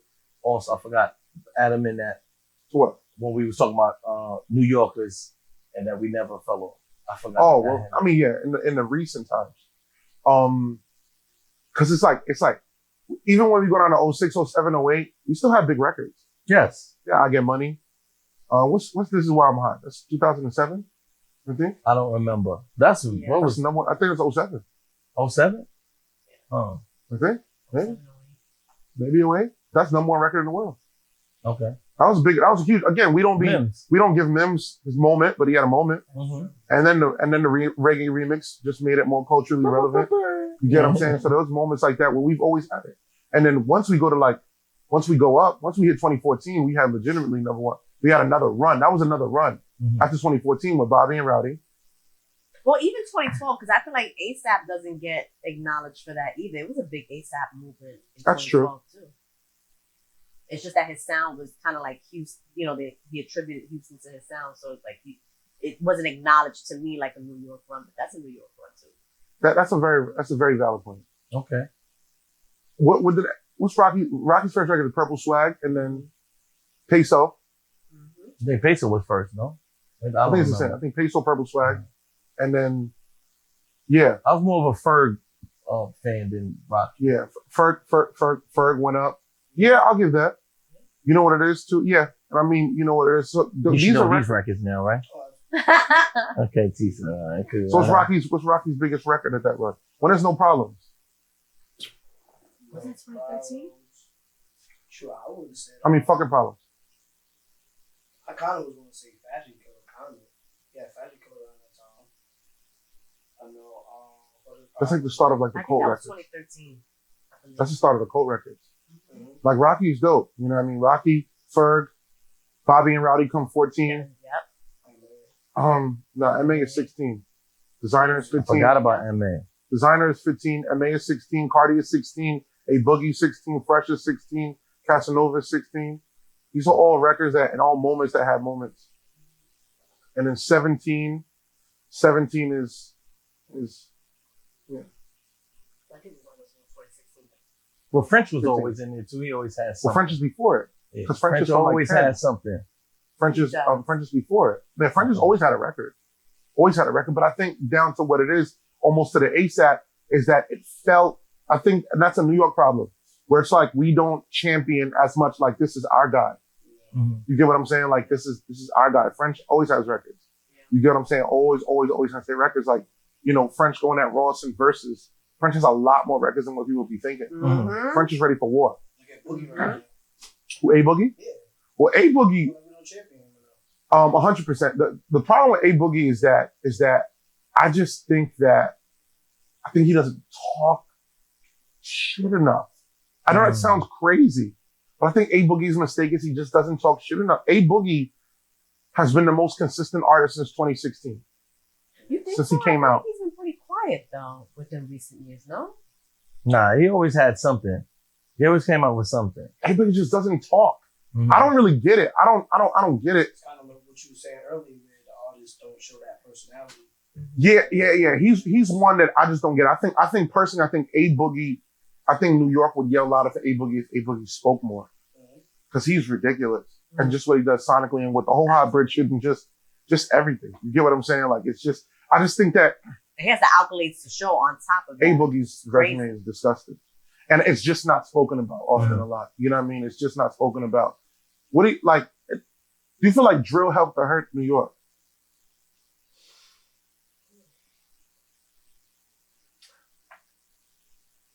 In New York, I think it helped. Outside of New York, I think it hurt. Why I say that? Because it was a point in time where we, New York was proud to be New Yorkers, and everybody was making those type of records in New York to satisfy the New York, the people that was here. And when I use the word satisfy, similar to what Tisa said, people are coming, at a point in time was going, let me make a song for the South. Let me make a song for the West Coast. Let me make a song for Miami. Mm-hmm. Whereas now with drill, let me make a song that, even though it originates from Chicago or London, UK, but it's still, we adapted it to make it our own type of sound. Mm-hmm. So I think that a lot of the new York artists that was doing it, all right, cool. I want to sound like I'm from here, because this is what our music, we own it. Whatever we say, we took it, or whatever you want to say. So I think that part helped. I think that what hurt was a lot of those records didn't transcend anywhere else besides maybe Pop and Fabio. Yeah. And then, Fabio's record did really well. You get what I'm saying? Big Drip. Yeah. Pop, majority of Pop's success, he didn't get to feel it. Mm-hmm. That's authentic. Majority of it, he didn't get to feel it. And I think, then we caught Dougie and for the Cardi record. Those are probably the three most biggest moments. I guess Pop's 2 moments, and then Favi, and then Then came Sexy Drill. Mm-hmm. Yeah, but I don't. Yeah. Would you put Computers as drill? They make it as if it's the part. They make it that a lot of people would always tell me, and they go, GS9 is the start of Brooklyn drill. That's what they say because of the content. But it's hard to say that Hot Nigga is drill because Hot Nigga. What's that? Computers? No, not Computers. It would be. Well, I don't think Hot Nigga was drill. I don't think that was drill. Nah. It's not. Nah, Yeah. I don't think Hot Nigga was drill. Well, then at that point, Sonically? Shmoney Dance was a big record in New York. Not really. Raleigh had Bean And John. on ground level, 100%. Shmoney Dance was humongous. Mhm. Shmoney Dance, Bean John, 100%. That Okay. GS9 doesn't go until Shmoney goes. Shmoney Dance goes, then Hot Nigga, and then while that goes, Bean John, Computers at the same time. Computers didn't go until Rowdy was in jail. I thought Shmoney Dance was like that like twerking type song. No. Oh, the Shmoney in my pocket cause I'm lit. Or the Shmoney in my pocket. That's the beginning record where Rowdy and Bobby's yelling in the street. That's the original shit where Bobby's there with the crack, where the crackheads is wailing in the back of the shit and they wailing. Oh, the sorry. girls on top of the car. What's the Shmoney Dance record with the yeah, bitch? Shmoney Dance. I don't know. All About the Money, something like that. Rowdy. Nah. People forget about Troy Ave too, man. Troy Ave had a big record too, man. Troy, that's part of the records after. Yeah. We had All About the Money with Manolo. Yeah, Shout out Manolo. yeah. Shout out Troy. People skip over Troy Ave at a point in time. And what was the guy? Oh man, I'm so bad. He's from he had the 2 Milli? 2 Milli had a record. Milli Rock. not 2 Milli, but shout out to Milli. Oh man. So do you feel like we just Run Ricky Run. Oh, Manolo Rose. Manolo Rose. Yeah, that's what I said. I said shout out to Troy Manolo Rose. Okay, Manolo Rose. Because Manolo Rose is from All About the Money. Yeah, That's him on that record, yeah. So you just feel like we just writing off New York artists? Well, I personally, this is me. This is where it starts getting where I start pissing people off. I feel like in New York, there's not a lot of people talking. I feel like when I was very loud yelling on the internet, screaming and making sure people got that press, because I think press is the gap that isn't spoken about. I feel like the internet is where everything goes on and acts like the celebration. Because when I had 50 hires me in 2015. Once I start getting on the internet and I'm doing millions of views every week, I'm making sure every single interview, every single moment, every single back end, 50's page, Facebook, Instagram, this is 50. We have so much leverage. You get what I'm saying? I'm arguably cheating. We're cheating the internet in a certain way. I put up a headline, then we're running it through this. All 50, that you're running, saying about 50, I'm confused that you still don't put 50 in that slot. Oh, I'm confused, but yeah, I'm just saying, because I I forgot have 50, about this is 50. I have 50 extremely high on certain levels. Authentic. That's why I want to be very specific with what I'm saying. What's nicest rappers, best artists, because there are differences. You get what I'm saying? Like 50 is in the best artist rap. Like the best rap artist ever list because what he's able to do sonically and how he shifted the sound. 50 Cent is ridiculous with shit like that. But on the same exact accord, when we're talking about rappers and we're talking about bar work, there's a lot of times where I feel like 50 wasn't concerned about bar work. He just used to let Banks go off.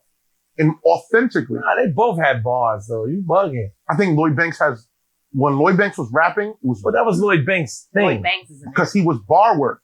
50 Cent was more concerned about cadence, about flow, about delivery, definitely about song structure, and definitely about quality of chorus. But he bar still work, had bars. Bar work. Yes. What bar work? I can't.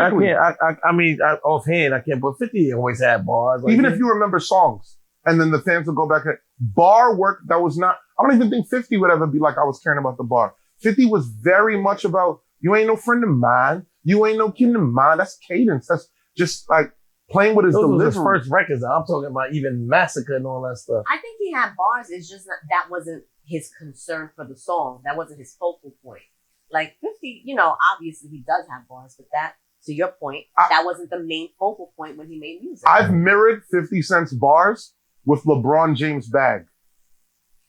Because a lot of people be like, LeBron doesn't have a bag, but it's impossible not to have a bag and be the highest scorer ever. Like he has some form of a bag. It's just not the highlight of his game. 50's bar work is LeBron's bag work. Like, because like, what's LeBron's move?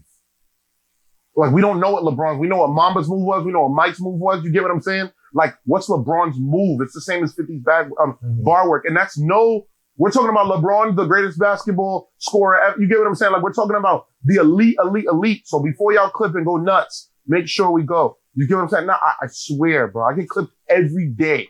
Every time I open my fucking mouth, clip. I know it. It's all cool. I love it. But I want to be very precise in it. But when we go with this whole shit, down to 50, to get what we're saying, the This Is 50 movement was so abusive and it had so much control. Mm-hmm. And I give 50 so much credit because 50 gave me the grace and gave me all of the power in the world. I said, I love punch, run the whole shit. Like, I got so much just props for it and everything and respect to get it. But when we look at what that was, I think I was a large part of starting snowballs. And then everybody else started doing a lot of shit too, because someone has to yell for the city and remind, like Boogie. So do you think that that's the issue? Because Lack of media. I don't really see lack of media. Absolutely. I don't see a lot of these new artists doing podcasts and stuff like that. There's no media left. All these outlets fired and laid off like 75% of their staff.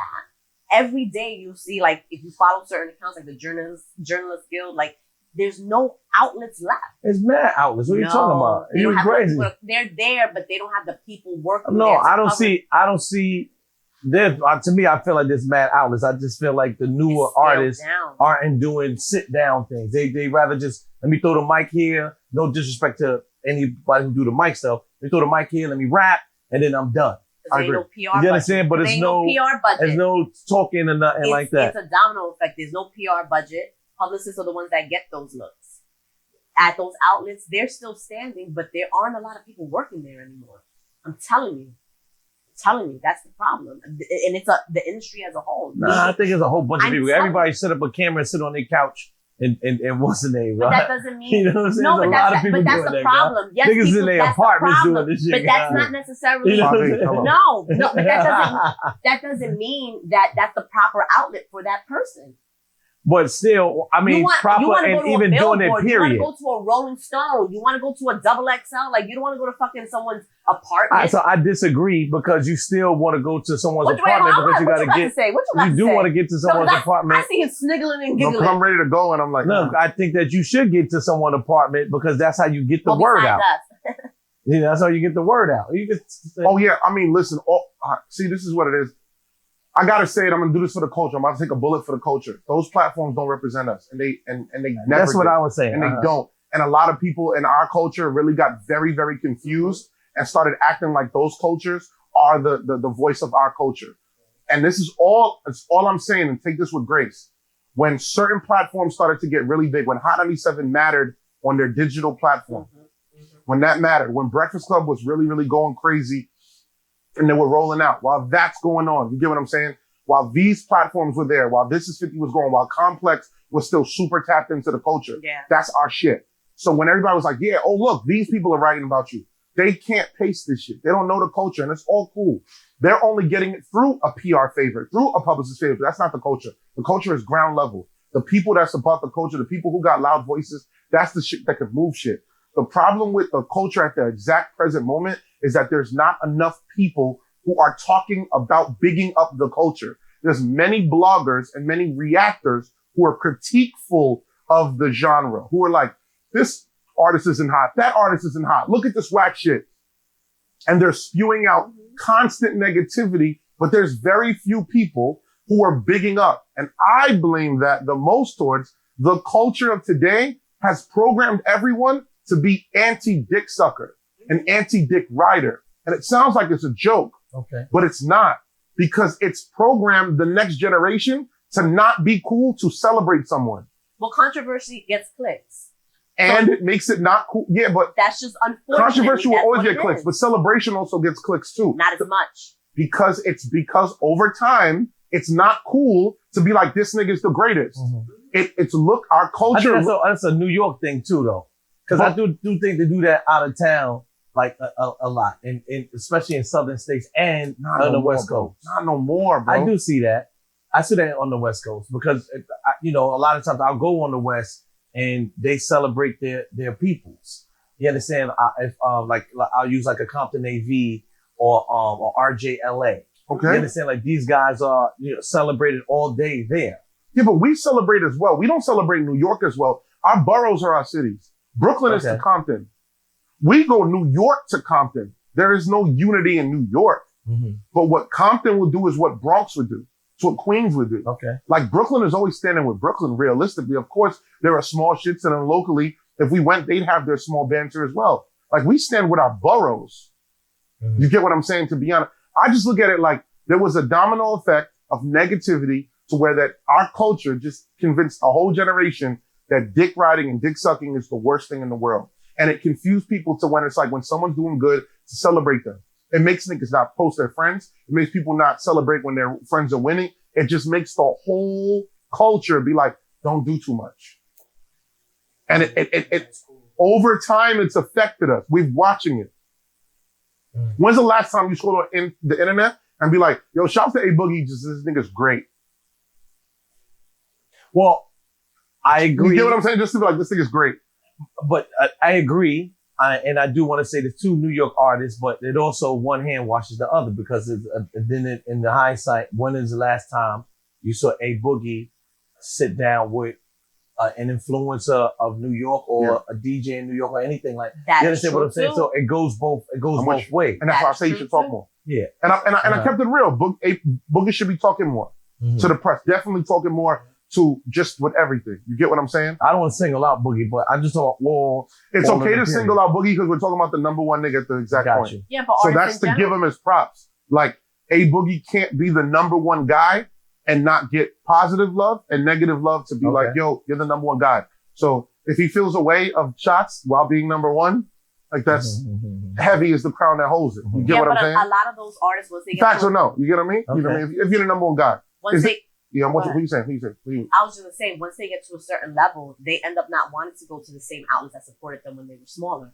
That's another issue too. Which most artists do, and I hate that. I don't understand, and I think that's where, especially me as a DJ, sometimes you feel a way like, dag, I remember, you did anything for me, and now you're the biggest artist, you hot, and where's that love to help me now?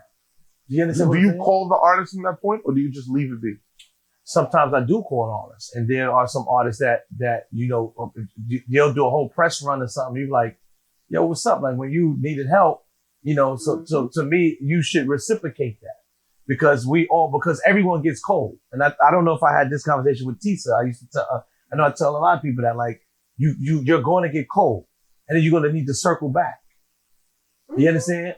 And so what's the dialogue like without saying the artist? What's it like? Yo, bro, why didn't you? What are you? Well, I would never say, why didn't you anything? No. Really? Just me per se, I wouldn't say, why didn't you? If someone's doing a press run and I would say, yo, come to my show, or come to my show, come do this or come do that, blah, blah, blah. And if they front, I may not say, why didn't you do this, blah, blah, blah. Because to me, I don't want to seem like a crybaby.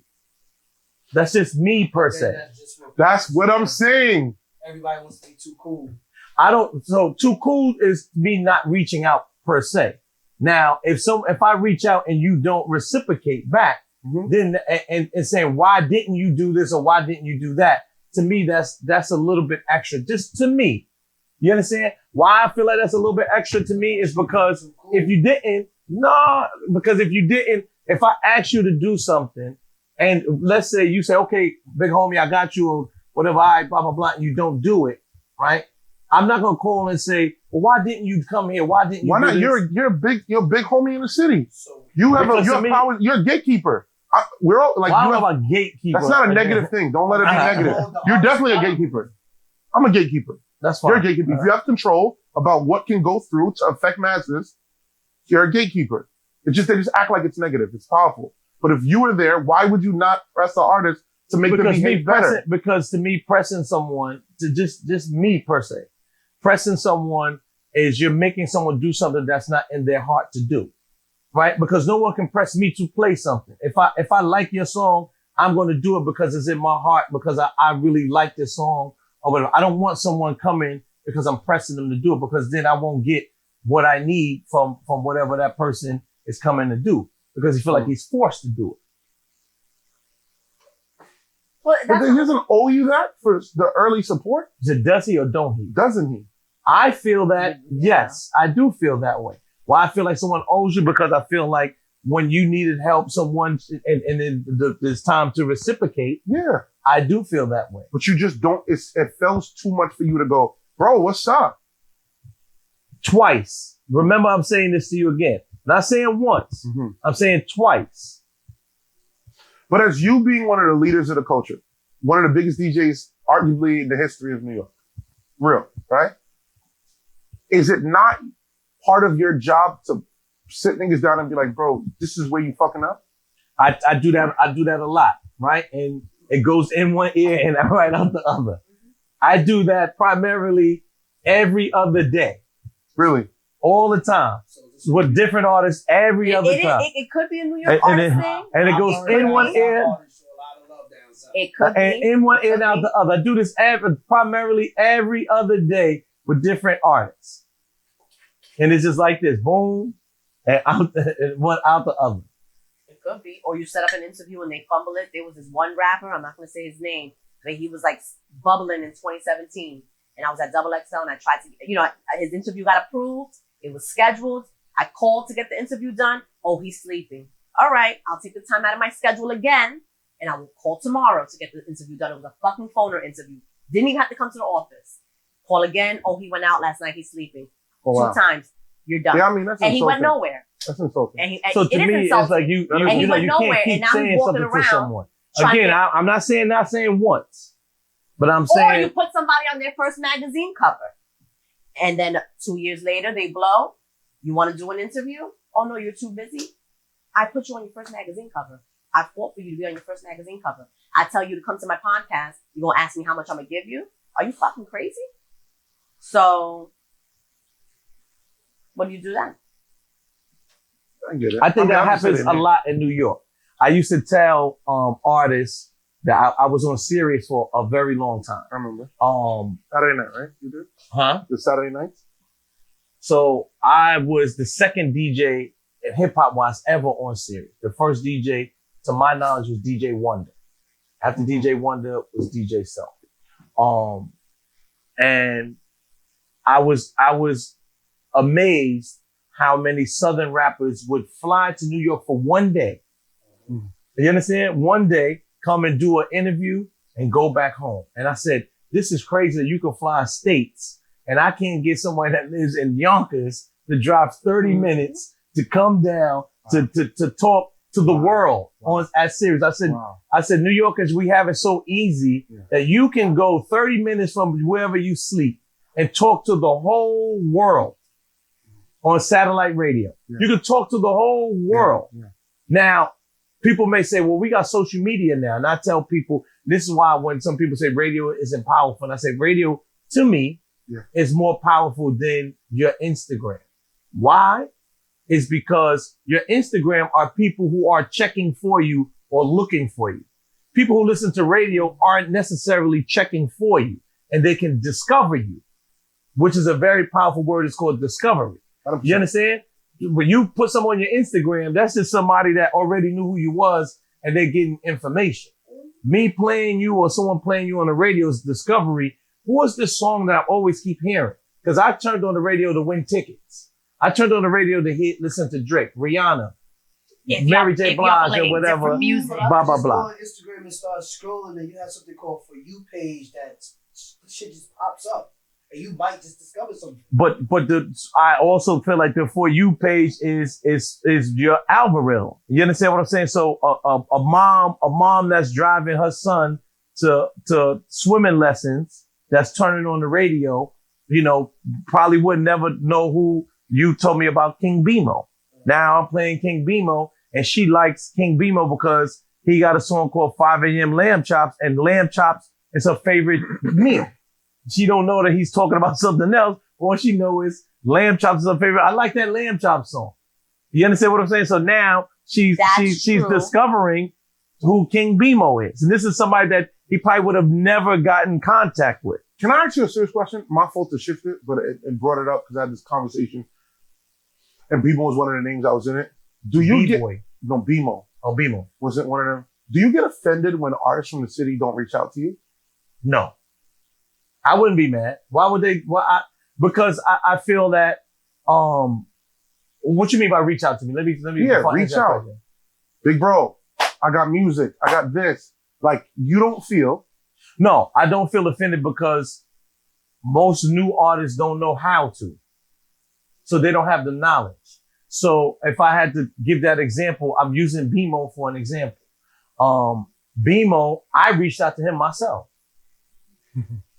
But he's reciprocated.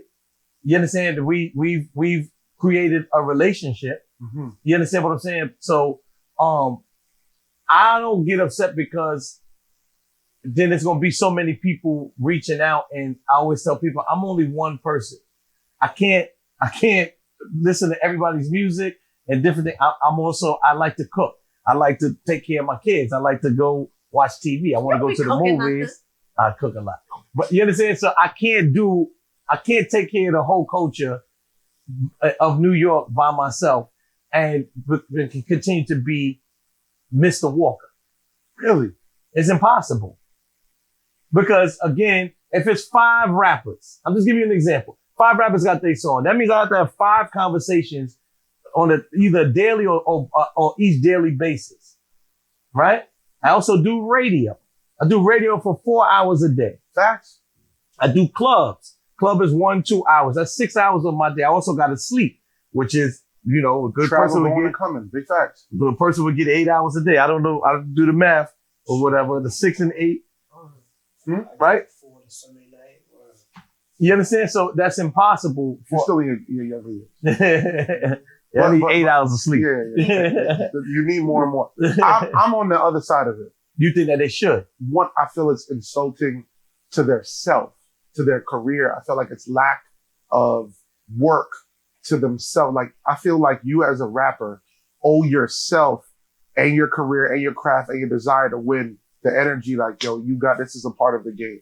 And I feel like it's insulting to not do it. What's generational? All right, so I think that they don't know. I'm gonna tell you one thing I was insulted with, and I said, "Dag, that's crazy." And I want to say his name. I don't, because I don't want him to feel embarrassed. Mm-hmm. But I do want him to see this so he can probably say that was me. Mm-hmm. It was an artist that was popping, and he had come out with a song. I wound up seeing him in the club, and I said, "Yo, I was meaning to reach out to you because I really like this song. I saw people posting it and I like it." Right? And I said, I probably wouldn't have seen it if people wasn't posting it. Can you send me a clean version? He said, all right, cool, self. I'll send it to you. Send me a clean version. I started playing it. So now I'm playing it. I happened to record me playing it. I sent it to him. He said, Dag, I didn't know that you played this early. And to listen. And in my mind, I'm like, that's your job to know when the DJs play, because you are an artist. You understand what I'm saying? Like, your job is to know when my song could possibly be played. You the one that said you're not talking about. I'm talking about a whole shit. About that particular part, I was just like, Dag, this is crazy that you don't know when, somebody is I want them to clip this loud and clear. Every single artist, especially from whatever city that you are from, it is your job to reach out to the DJs, the people in the club, the people on the radio, the bloggers, the one who move in your city, the one who talk on the internet, the one who react to music, the curators, the one who are literally making the events, the ones who are telling the people to be outside. That is your job. Don't be too cool. Because let me tell you something, that will burn you out and you won't last, because some of these people in some of those lists, I tell you, is powerful enough to box you out. And that's just it. You gotta be respectful and gracious of the poetry. That's just kind of how it goes. Because I was gracious with everybody. Like, you get what I'm saying? Even when I'm coming up around, I've always what up? I've reached out a plethora of times in different stages of my life. When I'm a promoter, when I was a rapper, when I was a DJ, when I was a podcaster, all of the different sides. And there's sometimes where you get love from the big homies, and there's sometimes where you don't. You get what I'm saying? I felt like I got love from 99% of the big homies in New York. And I felt like some of the big homies were like uncomfortable with it. And I felt like that came because they weren't. What you mean it, when you say it? I think when temperatures change and positions change, I feel like some people become uncomfortable. You get what I'm saying? No, I'm confused now. Okay. Give me an example or something. So I reach out to everybody all the time. I always want to be cool with the big homies and greats, right? All of the big homies in the city, everybody. I felt like... You mean DJs or artists? Everyone. Okay. All. I want to reach out to the rappers. I want to reach out. That's my whole thing. There is a community that is like, there was no club DJ in New York that was active. You get what I'm saying? That at one point I didn't say what up, show love, like stuff, send stuff, show love, know who they are, understand it. Like, even without knowing what was going on. Now, I don't know. I don't work music no more. You get what I'm saying? But when I was an active person, I knew who was on at 12 o'clock. You get what I'm saying? When they used to have, on both sides. You get what I'm saying? I used to know who's on at all different times, because that's what you needed to know. And you needed to be what's up. And to be very real, one of the smallest lessons I had learned from Mr. C, this is probably like 2000 and, I don't know, 5, 6, 7, somewhere in there, right?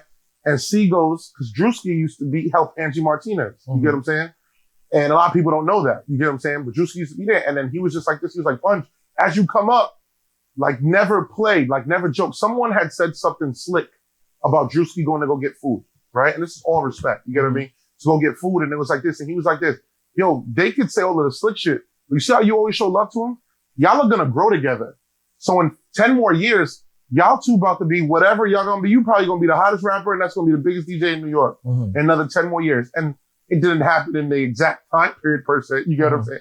But he was right, because this grows. So like, even when we were talking earlier and we was getting food, there are different generations of what this person's lit, this person fell off. This person's my friend, this person isn't. This is the promoter, this isn't. That's the generations that go. And I just look at rappers and artists and producers and anybody, even managers, promoters, like, who aren't communicating. I'm like, bro, you're going to drown because you're not showing love to it. Now, the other side, what I said, to get back to it, I said, when I was doing it, sometimes the big homie, what's up, bro?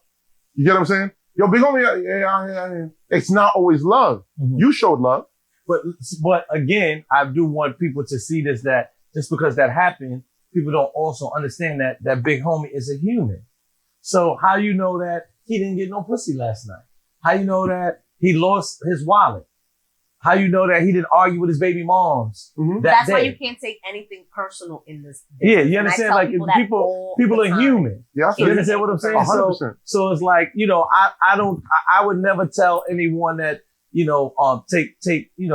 mad or something like that. So another example, a DJ called me and he was upset at DJ Will. Yo, your man, he didn't even say bye to me. Yo, a peer or someone younger? Because that's someone younger than Will. Okay, right? That changes the dynamic. Yeah, he said something. Yo, he didn't say bye to me. So the first thing I said was, well, why you gotta say bye to you? You're not his kid. You're not his best friend or whatever. Like, what do you gotta say bye to you for? I'm with you. You understand what I'm saying? Yeah. So, no, that's just man. We DJ together. Why he couldn't even say bye to us? So I want to call him. Well, do you have a problem with this guy? He said, no. He said, I didn't want people to know I was leaving because I wanted to rush to my daughter's dinner. And I didn't want to stop and say hello to everybody and take pictures and stuff because I wanted to go to my daughter's dinner. So what I'm saying to you is, it's people reasoning for certain things. You understand what I'm saying? He said, I don't have a problem with her. My daughter was having a dinner, and he said, somebody even say bye to you. And I said, you're right, you did. Yeah. You understand what I'm saying? I didn't take no film, paid attention. But he was like, yo, my daughter's having a dinner. I wanted to make sure I was there on time. Got you. I think that's great. I mean, that's a one time. If there's multiple times, if you're gracious, I was always very aware of kind of like those realities. Maybe he's off sometimes. You get what I'm saying? Like I said, one of the first big homies I was around was on the hot side. So we talking about C ain't enough. That's who I was around per se. And Mr. C, Jesus Christ, you don't know which version of C you were going to get. That's just being real. Yeah. You got to say rest in peace to the big homie. You don't know what you're going to get. But then when you get him sometimes and he'd be like, and he'll show you so much love. So I understood it. But I've watched as time has went on, not every big homie is also welcoming. Do you feel like it's of their to almost be welcoming to the newer generation? Well, I also learned that sometimes you being welcoming to some people may bite you in the face. I'm listening. Right? And I've had this conversation with one of your friend. I've had this issue with one of your friends. I've seen him the other night. We cool, but I still feel in my heart that bothered me and hurt me. Okay. And that's what your friend Starks. Okay. Right? There was a point in time where I took a liking into Starks. Mm-hmm.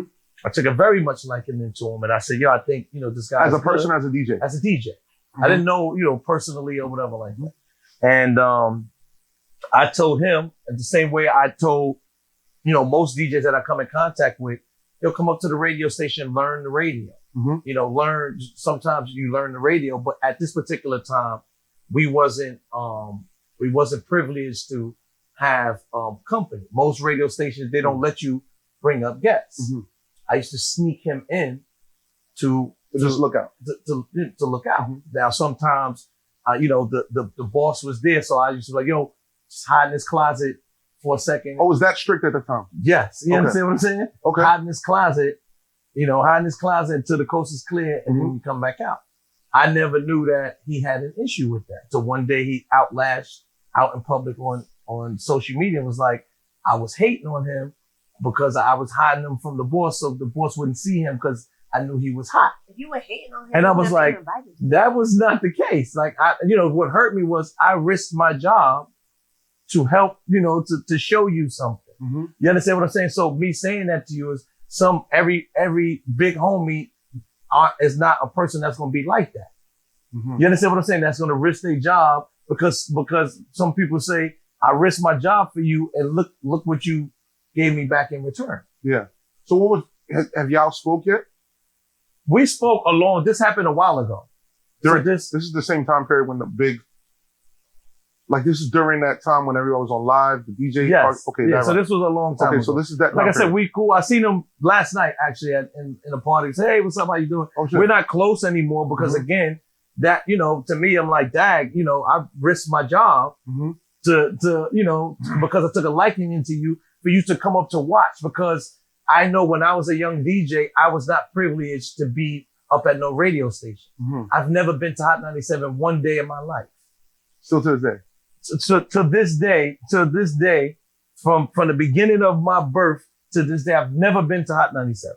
Unbelievable. Okay, cool. You understand? Because there was a time where it wasn't open arms like 100%. Especially when you was on the other side. You talking about? I wasn't on no radio station. Period. I just was a DJ. Oh, okay. You understand? I feel that I opened that door to look out for other DJs. Yeah. I think you said to me you didn't really know my history. Yeah. When I got on radio, the first week I got on radio, I called 14 DJs, had a meeting in the club. Mm-hmm. We are the hot people in New York City. Mm-hmm. These are people that was Young Child was one of the people, Booth, Spinfo. It's a whole bunch of people that I called to this meeting. Mm-hmm. I'm on radio. I'm in the door. This new boss loved me. You know what? I'm going to try to help everybody out. The only thing I tell y'all, get a new computer and just get clean music. It's on. The next day, I hear bombs on the radio. Boom, boom, boom. Yeah, we got new pit bulls. That was that right. I'm like, what?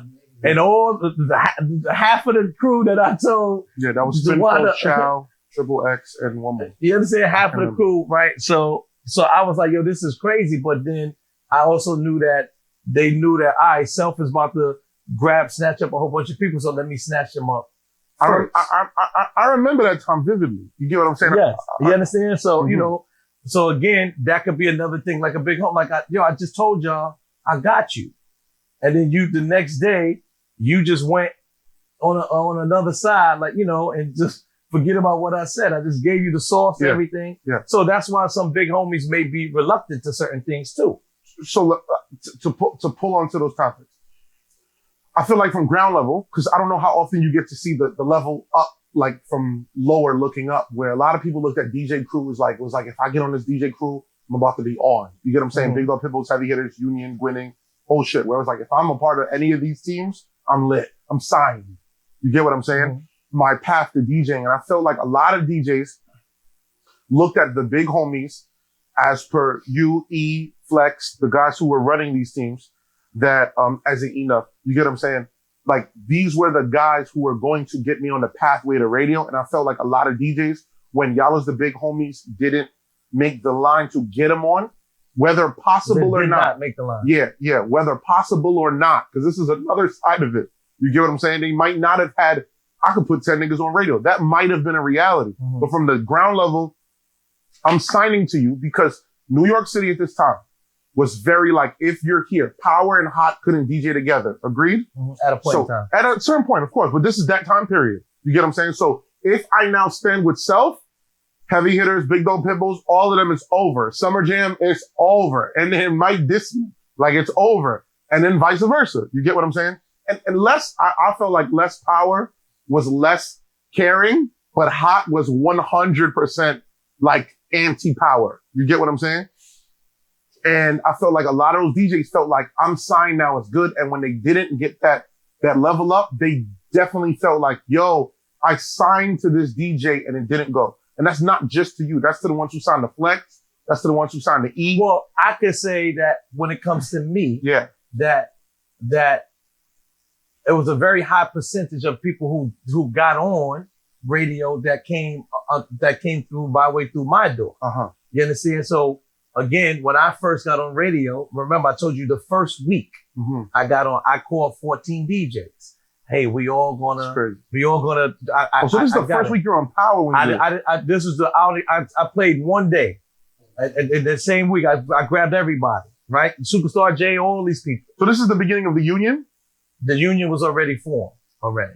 The union was there already. We had the union. The union started as a club DJ crew. It had nothing to do with radio. Got it. Right? So, and the union was Big Cap, he's passed away, Flavor, Snatch One, DJ Will, and me. So when I got on radio, initially, I'm talking to the powers that be because they don't know what's going on in the streets. Yo, you know, we the union, this. Naturally, I put on DJ Will. Will is on radio because of DJ Son. Okay. The guy Snatch One was a little bit older than us. He didn't fit the power program. He wasn't really stressing it neither. I also felt like, and I know this is a little boring to you, but that's fine. No, I have to check my parking. No, okay, don't worry about it. You good. Come So on. I also felt that Power didn't have a reggae show.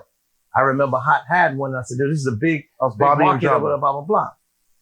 I found a kid named Steely Bashman, right? I said, yo, this guy's hot. I'm in a club. This nigga's talking for 20 minutes and no one is beefing. He's talking about the clock and this shit. Yo, this, blah, blah, blah. Yeah. I get introduced to Steely Bashman. I get introduced to DJ Nori. DJ Nori starts becoming down with the union. I wanted Steely Bashman and Nori to do the show together because I felt like, I said that this would be great. For some reason, they couldn't get along.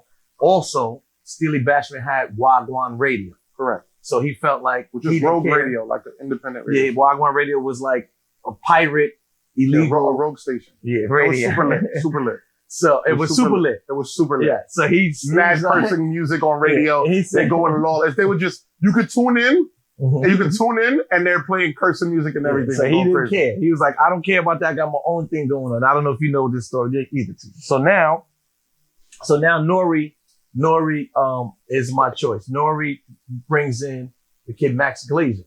Mhm. So the start of reggae Wow. was Max Glazer and DJ Nori. I did not know that. Yeah, they was the first two on the radio. Got Then, to make it fair, I reached out to someone else that wasn't a part of my circle. I reached out to SNS because I felt like SNS was someone that was that was like a you always get a veteran on the team. Got it. SNS said, I'm good. I'd rather do my out of town parties. I can't, Can you look out for DJ Ty Boogie? That's my man. Makes sense. I said, okay, cool. So that's when Ty Boogie came into the fold. This is how those people got on radio. This is within the first month of me being on Power. So now, Okay. I grabbed Superstar J because I thought he had passion. Superstar J showed me he can be a leader. So I had Sirius at this time. So I brought him on Sirius. I gave him 15 minutes to DJ. So some people could say, yo, that's whack. I had a 4-hour show. I gave him 15 minutes. He always took that 15 minutes seriously.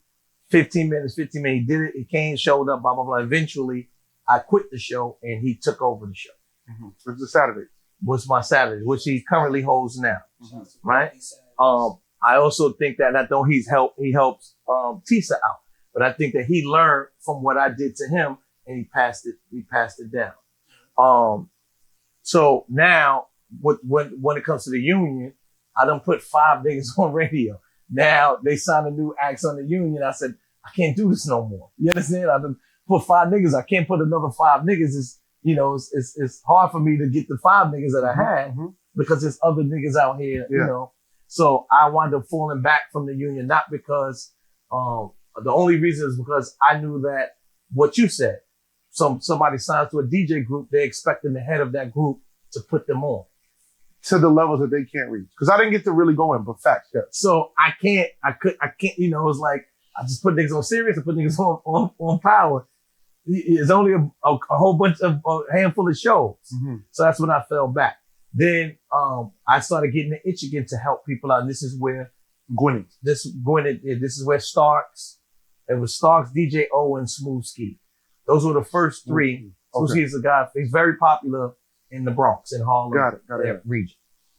Yeah, I know who he is. I didn't know he was Gwinnett though. Okay, yeah. So this was those 3 that I chose. I remember. Oh, of course. Chose to that help. Run. Facts. Yeah, this is who I chose to help. It just didn't. Again, I call patience. Patience is the key. Some people think I signed in March, I should be on by December, and sometimes it doesn't take. It doesn't happen that quick. Yeah. You understand? I know it was a point in time where you was like somebody got to die or move and different things like that. You understand? I haven't spoken on my narrative. But that may be true because this is people's livelihoods. Like, nobody's gonna just quit their job and give it to someone else. Mm-hmm. No, that's impossible. Like that, you'd be a fucking idiot to quit your job and just give it to someone else. Yeah. You understand? Especially when you're capable of still doing the job. Facts. I'm with you. You understand what I'm saying? I'm with you. I mean, going back to, in case in point with big homies is that sometimes similar to, he said, I never knew this story because when you help out and reach out to people, no one says thank you. And again, somebody can say, oh, well, what the fuck you want to thank you for? You do want to be acknowledged for trying to help someone out. Mm-hmm. So first of all, I love it. You get what I'm saying? Narrative is amazing. The point, the perspective, because I can't ever speak from your narrative, not just because I'm not self. I wasn't a big homie at that time to the generation under it. I am the generation under it. You get what I'm saying? Mm-hmm. So I'm in those calls every day with the Spiders, the Spinfuls, the Chows, the Boosts, go on, the Starks, to everybody. We're talking who got signed? Why did you do that? Why did you do that? Da-da-da. You know what I mean? And this is before I was a DJ. You get what I'm saying? So I've watched the transition where everybody's like, yo, go in. And there's some DJs that are able to survive. And there's some DJs that were able to just fall off because they either, as what we were saying, they either get priced out, either they want to hold on a certain price number and then they go and it doesn't happen. And Magic was the other one. Where I was like Spider, Chow, Spinfo, and Triple X. And it was, Spinfo, Chow, Triple X, and it was Magic. That was the 4th one that Big Dog Pitbulls had snapped at that same time. And, which they all was in this 14 DJ meeting. That's crazy. That I had. So everybody was deserved that he drafted from the right pool, in theory. Because Enough still drafted, Enough didn't pull nobody else for a while at that point. Because he was pulling everybody. Enough caught Short Man like right before that. Mm-hmm. Remember that? And that's when Short Man had a lot of waves. The Short Man and Steely were really, really big in Brooklyn at that time. But A and B.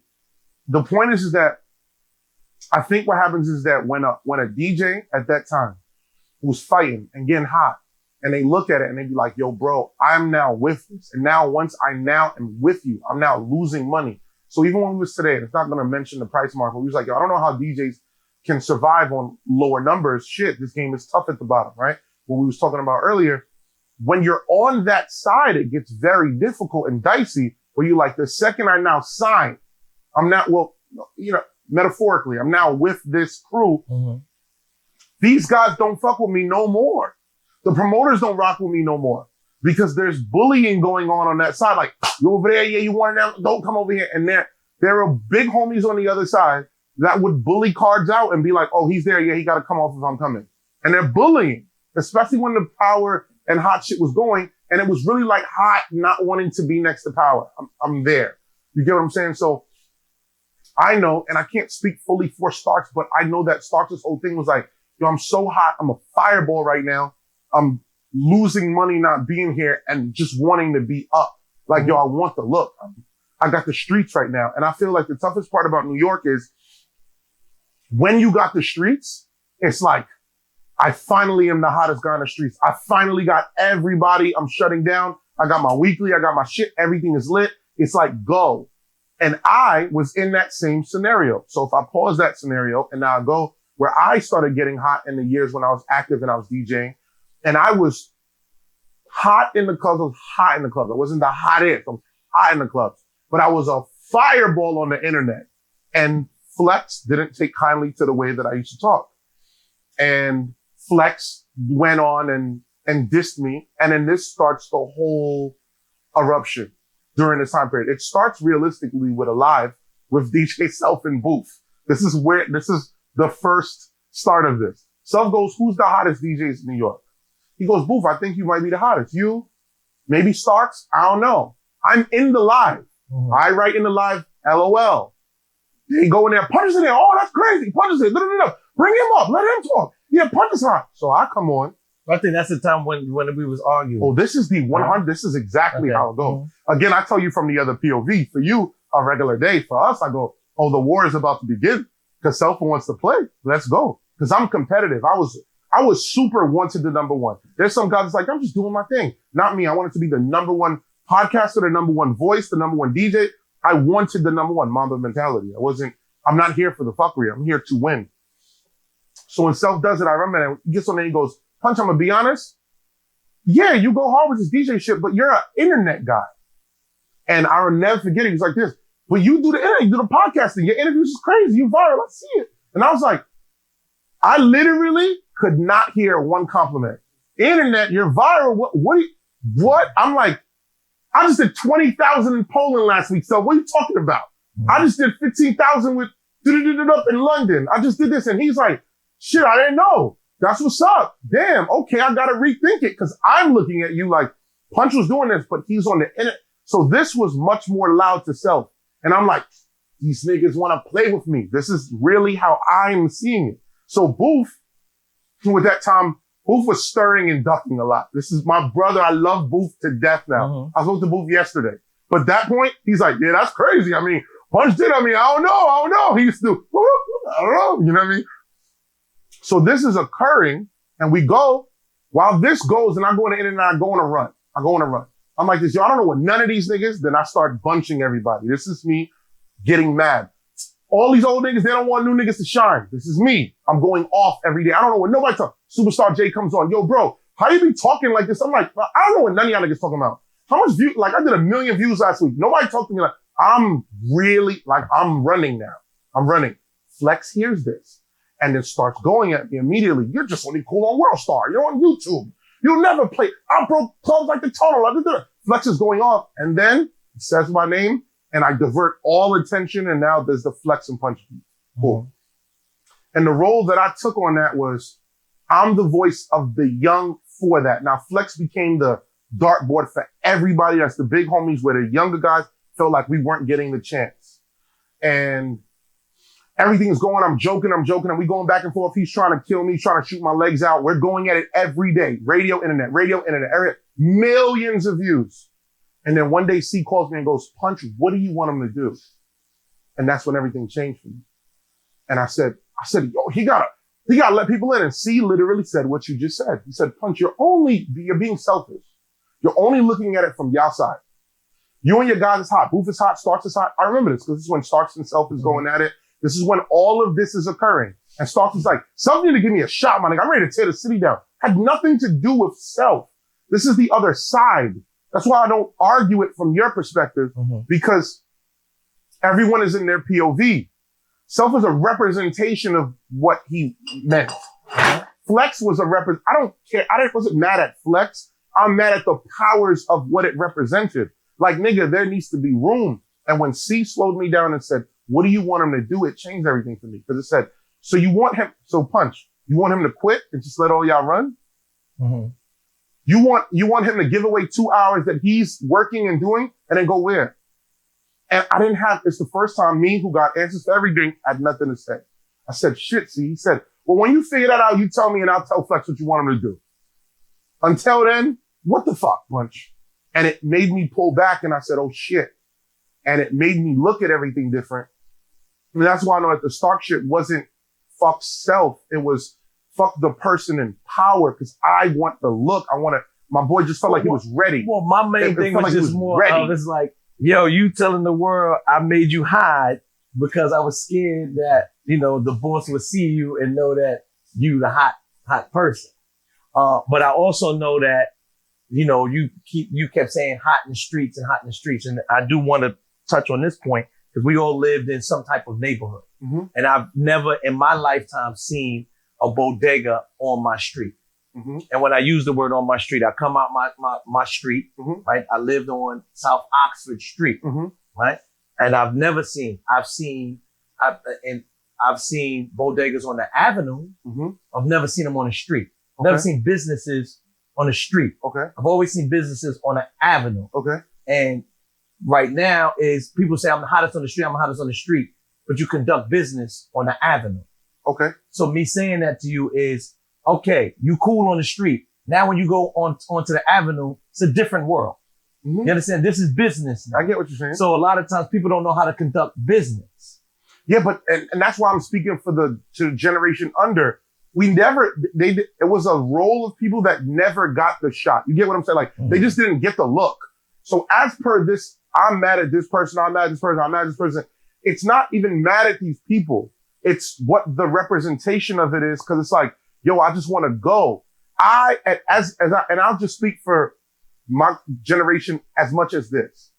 Everybody wanted a look when they knew that it was deserving. Like, again, I get what you're saying with the street, the business and all that. But when you're hot in New York City streets, when you're hot in New York City, it is an extremely difficult feat because it is the most highly compacted. And this is before the clubs started closing down. So it was even more clubs, more difficult, more DJs active. And to be hot then was a magic trick. You get what I'm saying? So to be that hot and feel that, I get what it is. And I got it from both sides. I eventually got it from both sides. Cause I told the Kid Capri called me, SNL. All of the big homies in the planet hit me. I spoke to Khaled about, like, everybody has like, Punch, you made the entire culture of DJs around the whole country. I don't know about world, the whole country literally look at Punch and Flex. Cause now it was the young and the old. That's what the whole conversation was. Bigger than New York. I made it big because my brand was so big and Flex's name is legendary. So it made it look like, oh, this looked like young versus old. That's what it became. And what I've learned, it made me have one of my most valuable talking points to this day, where I said, I wish that our culture of hip hop had levels to it and subgenres so that there was somewhere to graduate to. Because I feel like it's almost off balance when someone who's not in tune with what's going on ground level still can block this. And I'm like, there should be a graduation because their version of hip hop, they don't even care about this version as much. I can't speak for all. I don't think that nobody's blocking though, because I think blocking is a strong word because none of us own these radio stations. So it's nobody can block you because again, right? I'm just using anybody. You know, if Tisa was this biggest DJ in the world, the owner of whatever such and such station, whatever such and such, NBC or whatever, he gonna reach out to Tisa and say, all right, thank you for your services, Mr. Whoever. We putting somebody else new in. 100%. And so it's impossible for the person in the seat to block the person. There's gonna still be relationships inside of Southern corporate America. If you're in corporate America and someone isn't, there's definitely avenues and the leverage that you relationship can is use. business first, brother. I'll just let you know that. You understand? The relationship is business first. Fair. Would you agree? I think you could still block if you don't own an entity. Like that If you happens don't all the time. own? Yeah, like Yeah. there's plenty of people that work at record labels and still block people and they don't own the record label or media outlets. They won't cover a certain artist. I'm And talking they don't about, own well, the I mean, outlet. not covering something is totally different from if you hot. So again, if I'm Drake and I'm pretty sure that all the West Coast stations are going to play Drake. Yeah, now. But see, okay. Now, exactly. Before we reposition it authentically, this is me. I know, like, watch this. When it comes down to other stations, there were DJs that have literally just been like, nah, we not rocking with that guy. And they've shitted. We've watched the inside shit when everything went, even with corporate. If you're going in a lunchroom with them, you're chilling, you have relationships there are leverages. Correct. You might not have been like punch. I've never stopped a nigga. But there are people, 100% in this culture, that have literally been like, oh, what are you, like, even if someone's smelling like, you saw Little Man? Oh, nah. Yeah, he be on that bullshit, man, but whatever.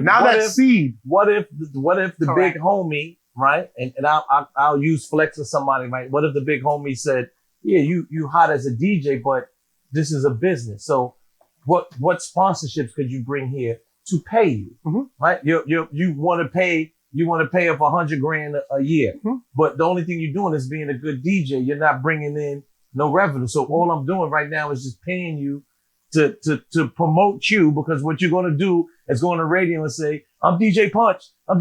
I'm at Code tonight. I'm at here tonight. Cause that's what most, all you're doing is promoting. You're promoting everything. 100%. But remember, the light still got to stay on the radio. I think again, this is where it comes from the other side, right?